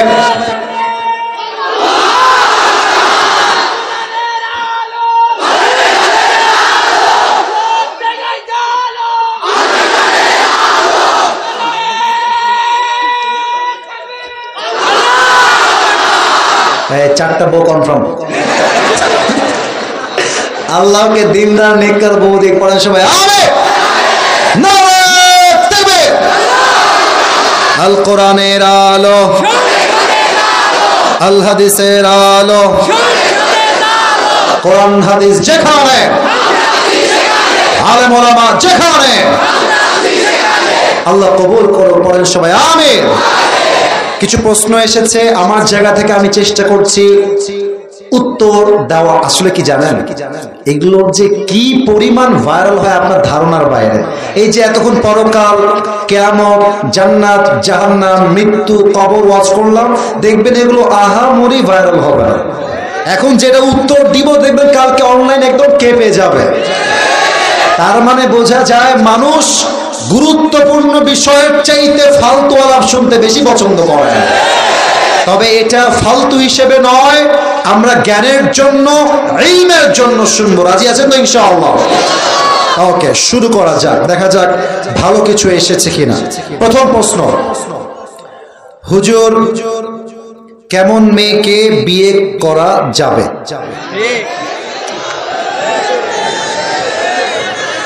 কেমন মেয়েকে বিয়ে করা যাবে, এটা মনে হয় প্রত্যেকটা যুবকের কলিজার প্রশ্ন। যুবক ভাই, আচ্ছা দেখো, আমি যে কথাগুলো আজকে বলবো, maybe I have never spoken like this before. আমি হয়তো বা আগে এরকম কথা বলেছি কিনা আমার মনে পড়ছে না। প্রথম কথা, দেখো প্রিয় ভাইরা, বিয়ে তুমি এই নিয়তে করবা। প্রথমে আগে কথা বোঝো, বিয়ে তুমি এই নিয়তে করবা না যে আমি একটা মেয়েকে দেখছি অনেক সুন্দরী, তার শারীরিক যে অ্যাট্রাকশন, তার যে চেহারা, তার যে ফিগার, বলতে লজ্জা পাচ্ছি আমি নিজেও, তবে বলছি বোঝাবার স্বার্থে। কারণ অনেক যুবক বিয়ের ক্ষেত্রে চরিত্রের চাইতে সৌন্দর্যকে দাম দেওয়ার চেষ্টা বেশি করে থাকে।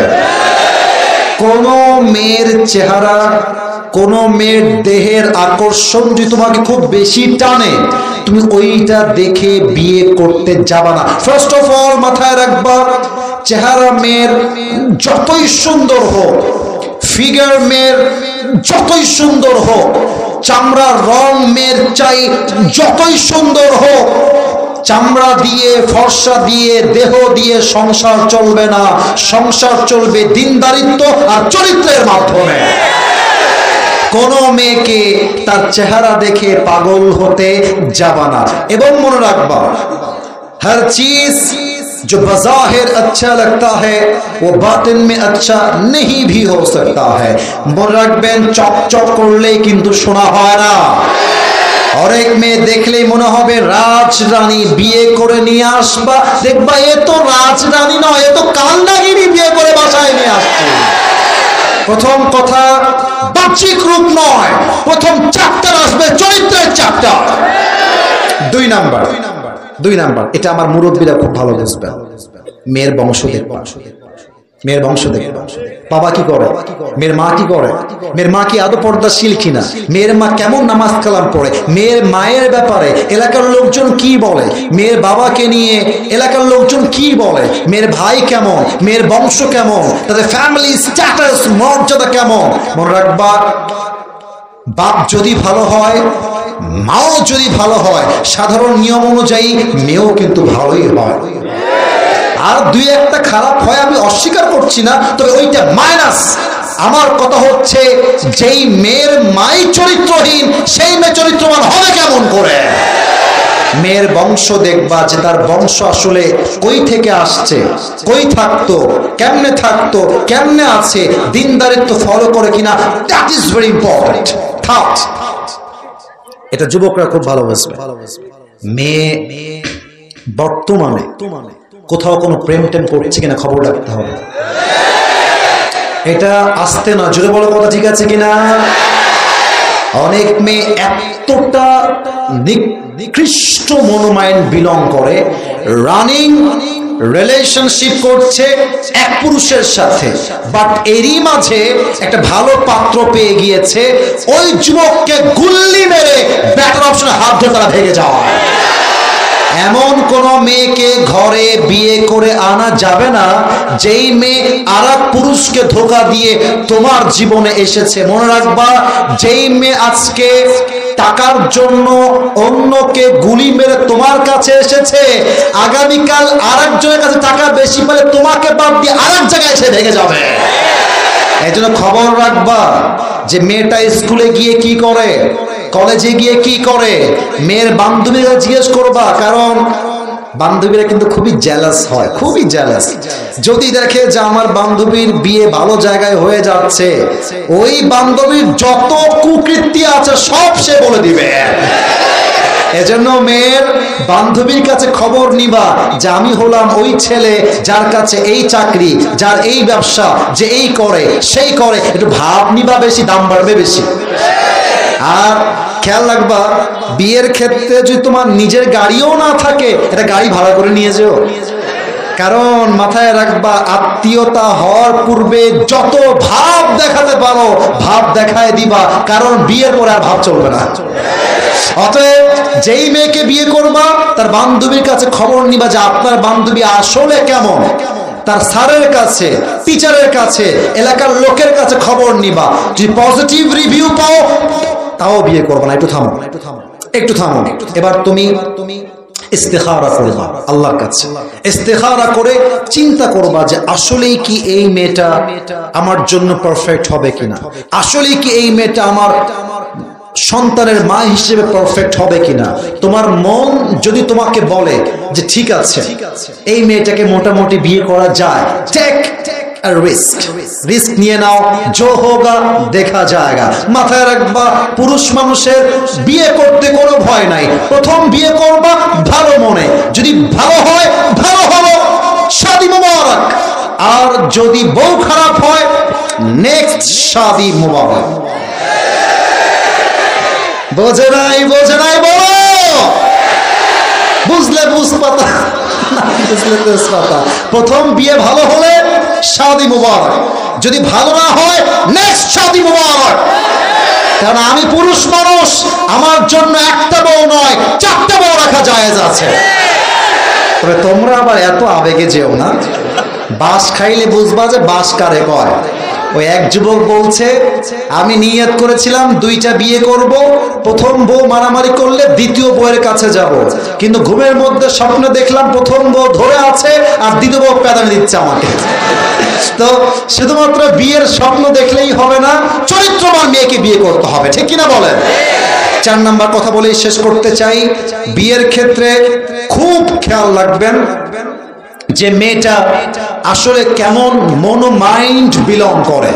কারণ অনেক মেয়ে এমন পরিবেশে বড় হয়, বড় হওয়ার জন্য তার চাহিদা অনেক বেশি বেড়ে যায়, তার অল্পতে পোষায় না, এবং সেই মেয়েটা বিয়ে করে এসেই প্রথম দিন থেকে স্বামীর কাছে অভিযোগ, এই বাড়ির ডাইনিং টেবিল ভালো না, এই বাড়ির সুকেশ ভালো না, এই বাসার আলমারি ভালো না, এই বাসার খাট আমার পছন্দ না, এই বাসাই আমার পছন্দ না, আমি এখানে থাকবো না।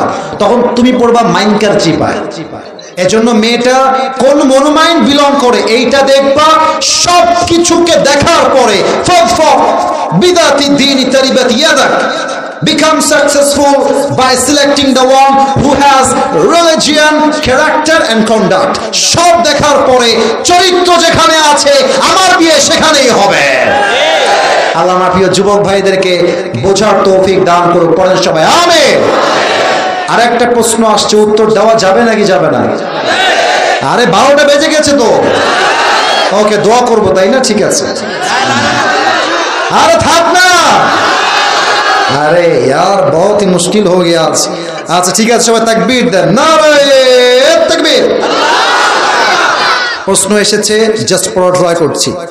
স্ত্রী যদি দেনমোহরের টাকা মাফ করে দেয় তাহলে কি দেনমোহর পরিশোধ করতে হবে? প্রথম কথা, স্ত্রীর দেনমোহর দেওয়াটা আপনার জন্য ওয়াজিব, যেটা আপনি ধার্য করেছেন সেইটা আপনি দিবেন। অনেক পুরুষ বাসর রাতে গিয়ে বইয়ের পা ধরে মাপছেন, এর চাইতে কাপুরুষ আর কেউ হতে পারে না। আমার বউকে আমি দিব 10 লাখ, আমি 10 লাখ দিয়েই ছাড়বো। দিব 5 লাখ, 5 লাখ আমি দিয়ে ছাড়বো। যে পুরুষ বাসর রাতে বউয়ের পা ধরে মোহ ক্ষমা চায়, সে বিড়ালের বাচ্চা হবে। যুবক ভাই আছে কিনা বলো? 1 নাম্বার পরিশোধ করে দিবেন। সেকেন্ড কথা, আপনার দেনমোহর দেওয়া হয়েছে মনে করেন 10 লাখ টাকা। আপনার বউ জানে যে আমার স্বামীটা এতটা সামর্থ্যবান নয় যে আমাকে 10 লাখ টাকা দিবে। এখন বউ আপনাকে মন থেকেই বলল যে ঠিক আছে, আমি তোমাকে আমার মন থেকে মাফ করে দিলাম, তুমি ওই টাকা দিয়ে ব্যবসায় কাজে লাগাও বা অমুক জায়গায় করো, তমুক জায়গায় এই করো। মেয়ে যদি মাফ করে দেয়, দ্যাটস আ ডিফারেন্ট ম্যাটার। তবুও আপনি যদি শক্ত ব্যক্তিত্বের পুরুষ হয়ে থাকেন, আপনার বউ মাফ করলেও আপনি মাফ নিবেন না। আপনি বলবেন দেনমোহর ধার্য হয়েছে, আমি তোমাকে পরিশোধ করেই ছাড়বো। ঠিক কিনা বলেন? সর্বশেষ কথা, এটা আমার মেয়েদের বাবার জন্য। আব্বা জান, আমি আপনার ভালোবাসার মানুষ, আমি আপনার কল্যাণকে, আমি আপনার খারাপ আমি চাই না। অনেক বাবা ইচ্ছা করে কাবিননামায় বেশি করে লেখায়। কেন লেখায়? বলে তুমি যদি আমার মেয়েকে ছেড়ে দাও তাহলে কি হবে? আরে আব্বা, ও আব্বা, আপনি বিয়ের আগে তালাকের চিন্তা করছেন, আপনার বিয়ে বরকত আসবে কই থেকে? আগেই তালাকের চিন্তা করে বসে আছে, আমার মেয়ে যদি না বাঁচে, যদি আমার এখানে না টিকে, যদি তালাক হয়ে যায়, তুমি 20 লাখ লিখে দাও। যেই বাবা মেয়েকে বিয়ে দেওয়ার আগেই তালাক নিয়ে ভাবে, সেই বাবা তার সংসারে কখনো বরকতের চিহ্ন খুঁজে পাবে না।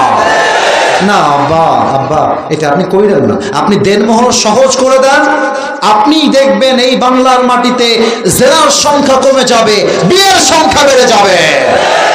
আল্লাহ প্রত্যেকটা মা বোনকে বোঝার তৌফিক দান করুক। পড়েন সবাই আমিন। এবং যে যুবকদের বিয়ে হয় নাই, আল্লাহ সবাইকে তুমি বিয়ে করে বিবাহিত হওয়ার তৌফিক দান করো। হ্যাঁ, আমিন কয় না কে রে? জয় বলো আমিন। আল্লাহ সবাইকে তুমি দিনদার নেককার বউ দিয়ে দাও। সবাই পড়ো না আমিন। আলহামদুলিল্লাহি রাব্বিল আলামিন ওয়াসসালাতু ওয়াসসালামু আলা সাইয়্যিদিল আমবিয়া ওয়াল মুরসালিন ওয়া আলা আলিহি ওয়া আসহাবিহি আজমাইন। আল রাব্বুল আলামিন, গভীর অন্ধকার রাত প্রায় 12টা বেজে গিয়েছে। আল্লাহ রাব্বুল আলামিন সেই 10টা 20 থেকে নিয়ে প্রায় 1 ঘন্টা 45 মিনিটের বেশি বসে বসে আমরা ওয়াজ শুনছি। আল্লাহ রাব্বুল আলামিন, আমার কথায় ভুল ভ্রান্তি হতে পারে, আল্লাহ ভুলগুলো ক্ষমা করে দিয়ে সবাইকে তুমি সঠিক কথা অনুযায়ী আমল করার তৌফিক দান করে দাও আল্লাহ। এই ঈদগাহ কমিটি, যুবক ভাইরা, এলাকার মুরব্বি আব্বা জানরা মিলে যেই তাফসীর মাহফিল আয়োজন করেছে আল্লাহ, সেই মাহফিলকে তুমি তোমার সন্তুষ্টির ওয়াসিলা হিসেবে কবুল এবং মঞ্জুর করে নাও আল্লাহ। আল্লাহ রাব্বুল আলামিন দয়া করে মেহেরবানি করে আমার ডান পাশে আজকের মাহফিলের সভাপতি, বাম পাশে আমাদের প্রধান মেহমান বসে আছে আল্লাহ, আমার সামনে মান্যগণ্য ব্যক্তিবর্গরা, আমার মুরব্বী আব্বা জানেরা, যুবক ভাইরাও হাত তুলেছে আল্লাহ, সবাইকে তুমি ইসলামের সৈনিক হিসেবে কবুল এবং মঞ্জুর করে নাও আল্লাহ। আমাদের মধ্য হতে যাদের জনম দুঃখিনী আম্মা জান, জনম দুঃখী আব্বা জান বিদায় নিয়ে অন্ধকার কবরে গিয়েছে, সকলের কবরকে তুমি জান্নাতের বাগান হিসেবে কবুল এবং মঞ্জুর করে নাও আল্লাহ।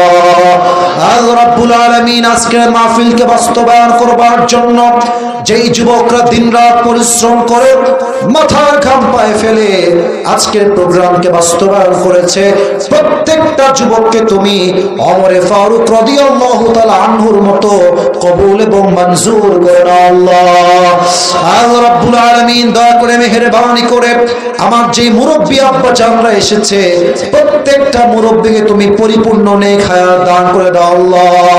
আমার কলিজার টুকরা সম্মানিতা মা এবং বোনেরাও হাত তুলেছে আল্লাহ, প্রত্যেকটা মা বোনকে তুমি ফাতেমা রাদিয়াল্লাহু তাআলা আনহার চরিত্রে চরিত্রবান হওয়ার তৌফিক দান করে দাও আল্লাহ। আল্লাহ রাব্বুল আলামিন সর্বশেষ একটা দোয়া করে তোমার শাহী দরবার থেকে বিদায় নিব আল্লাহ।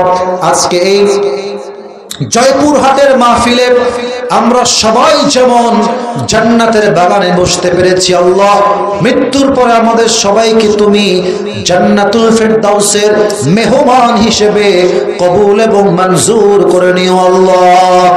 রব্বানা তাকাব্বাল মিন্না ইন্নাকা আনতাস সামিউল আলিম ওয়া তুব আলাইনা ইন্নাকা আনতাত তাওয়াবুর রহিম। সুবহানা রাব্বিকা রাব্বিল ইজ্জাতি আম্মা ইয়াসিফুন ওয়া সালামুন আলাল মুরসালিন ওয়ালহামদুলিল্লাহি রাব্বিল আলামিন। আবার কোনো একদিন দেখা হবে ইনশাআল্লাহ।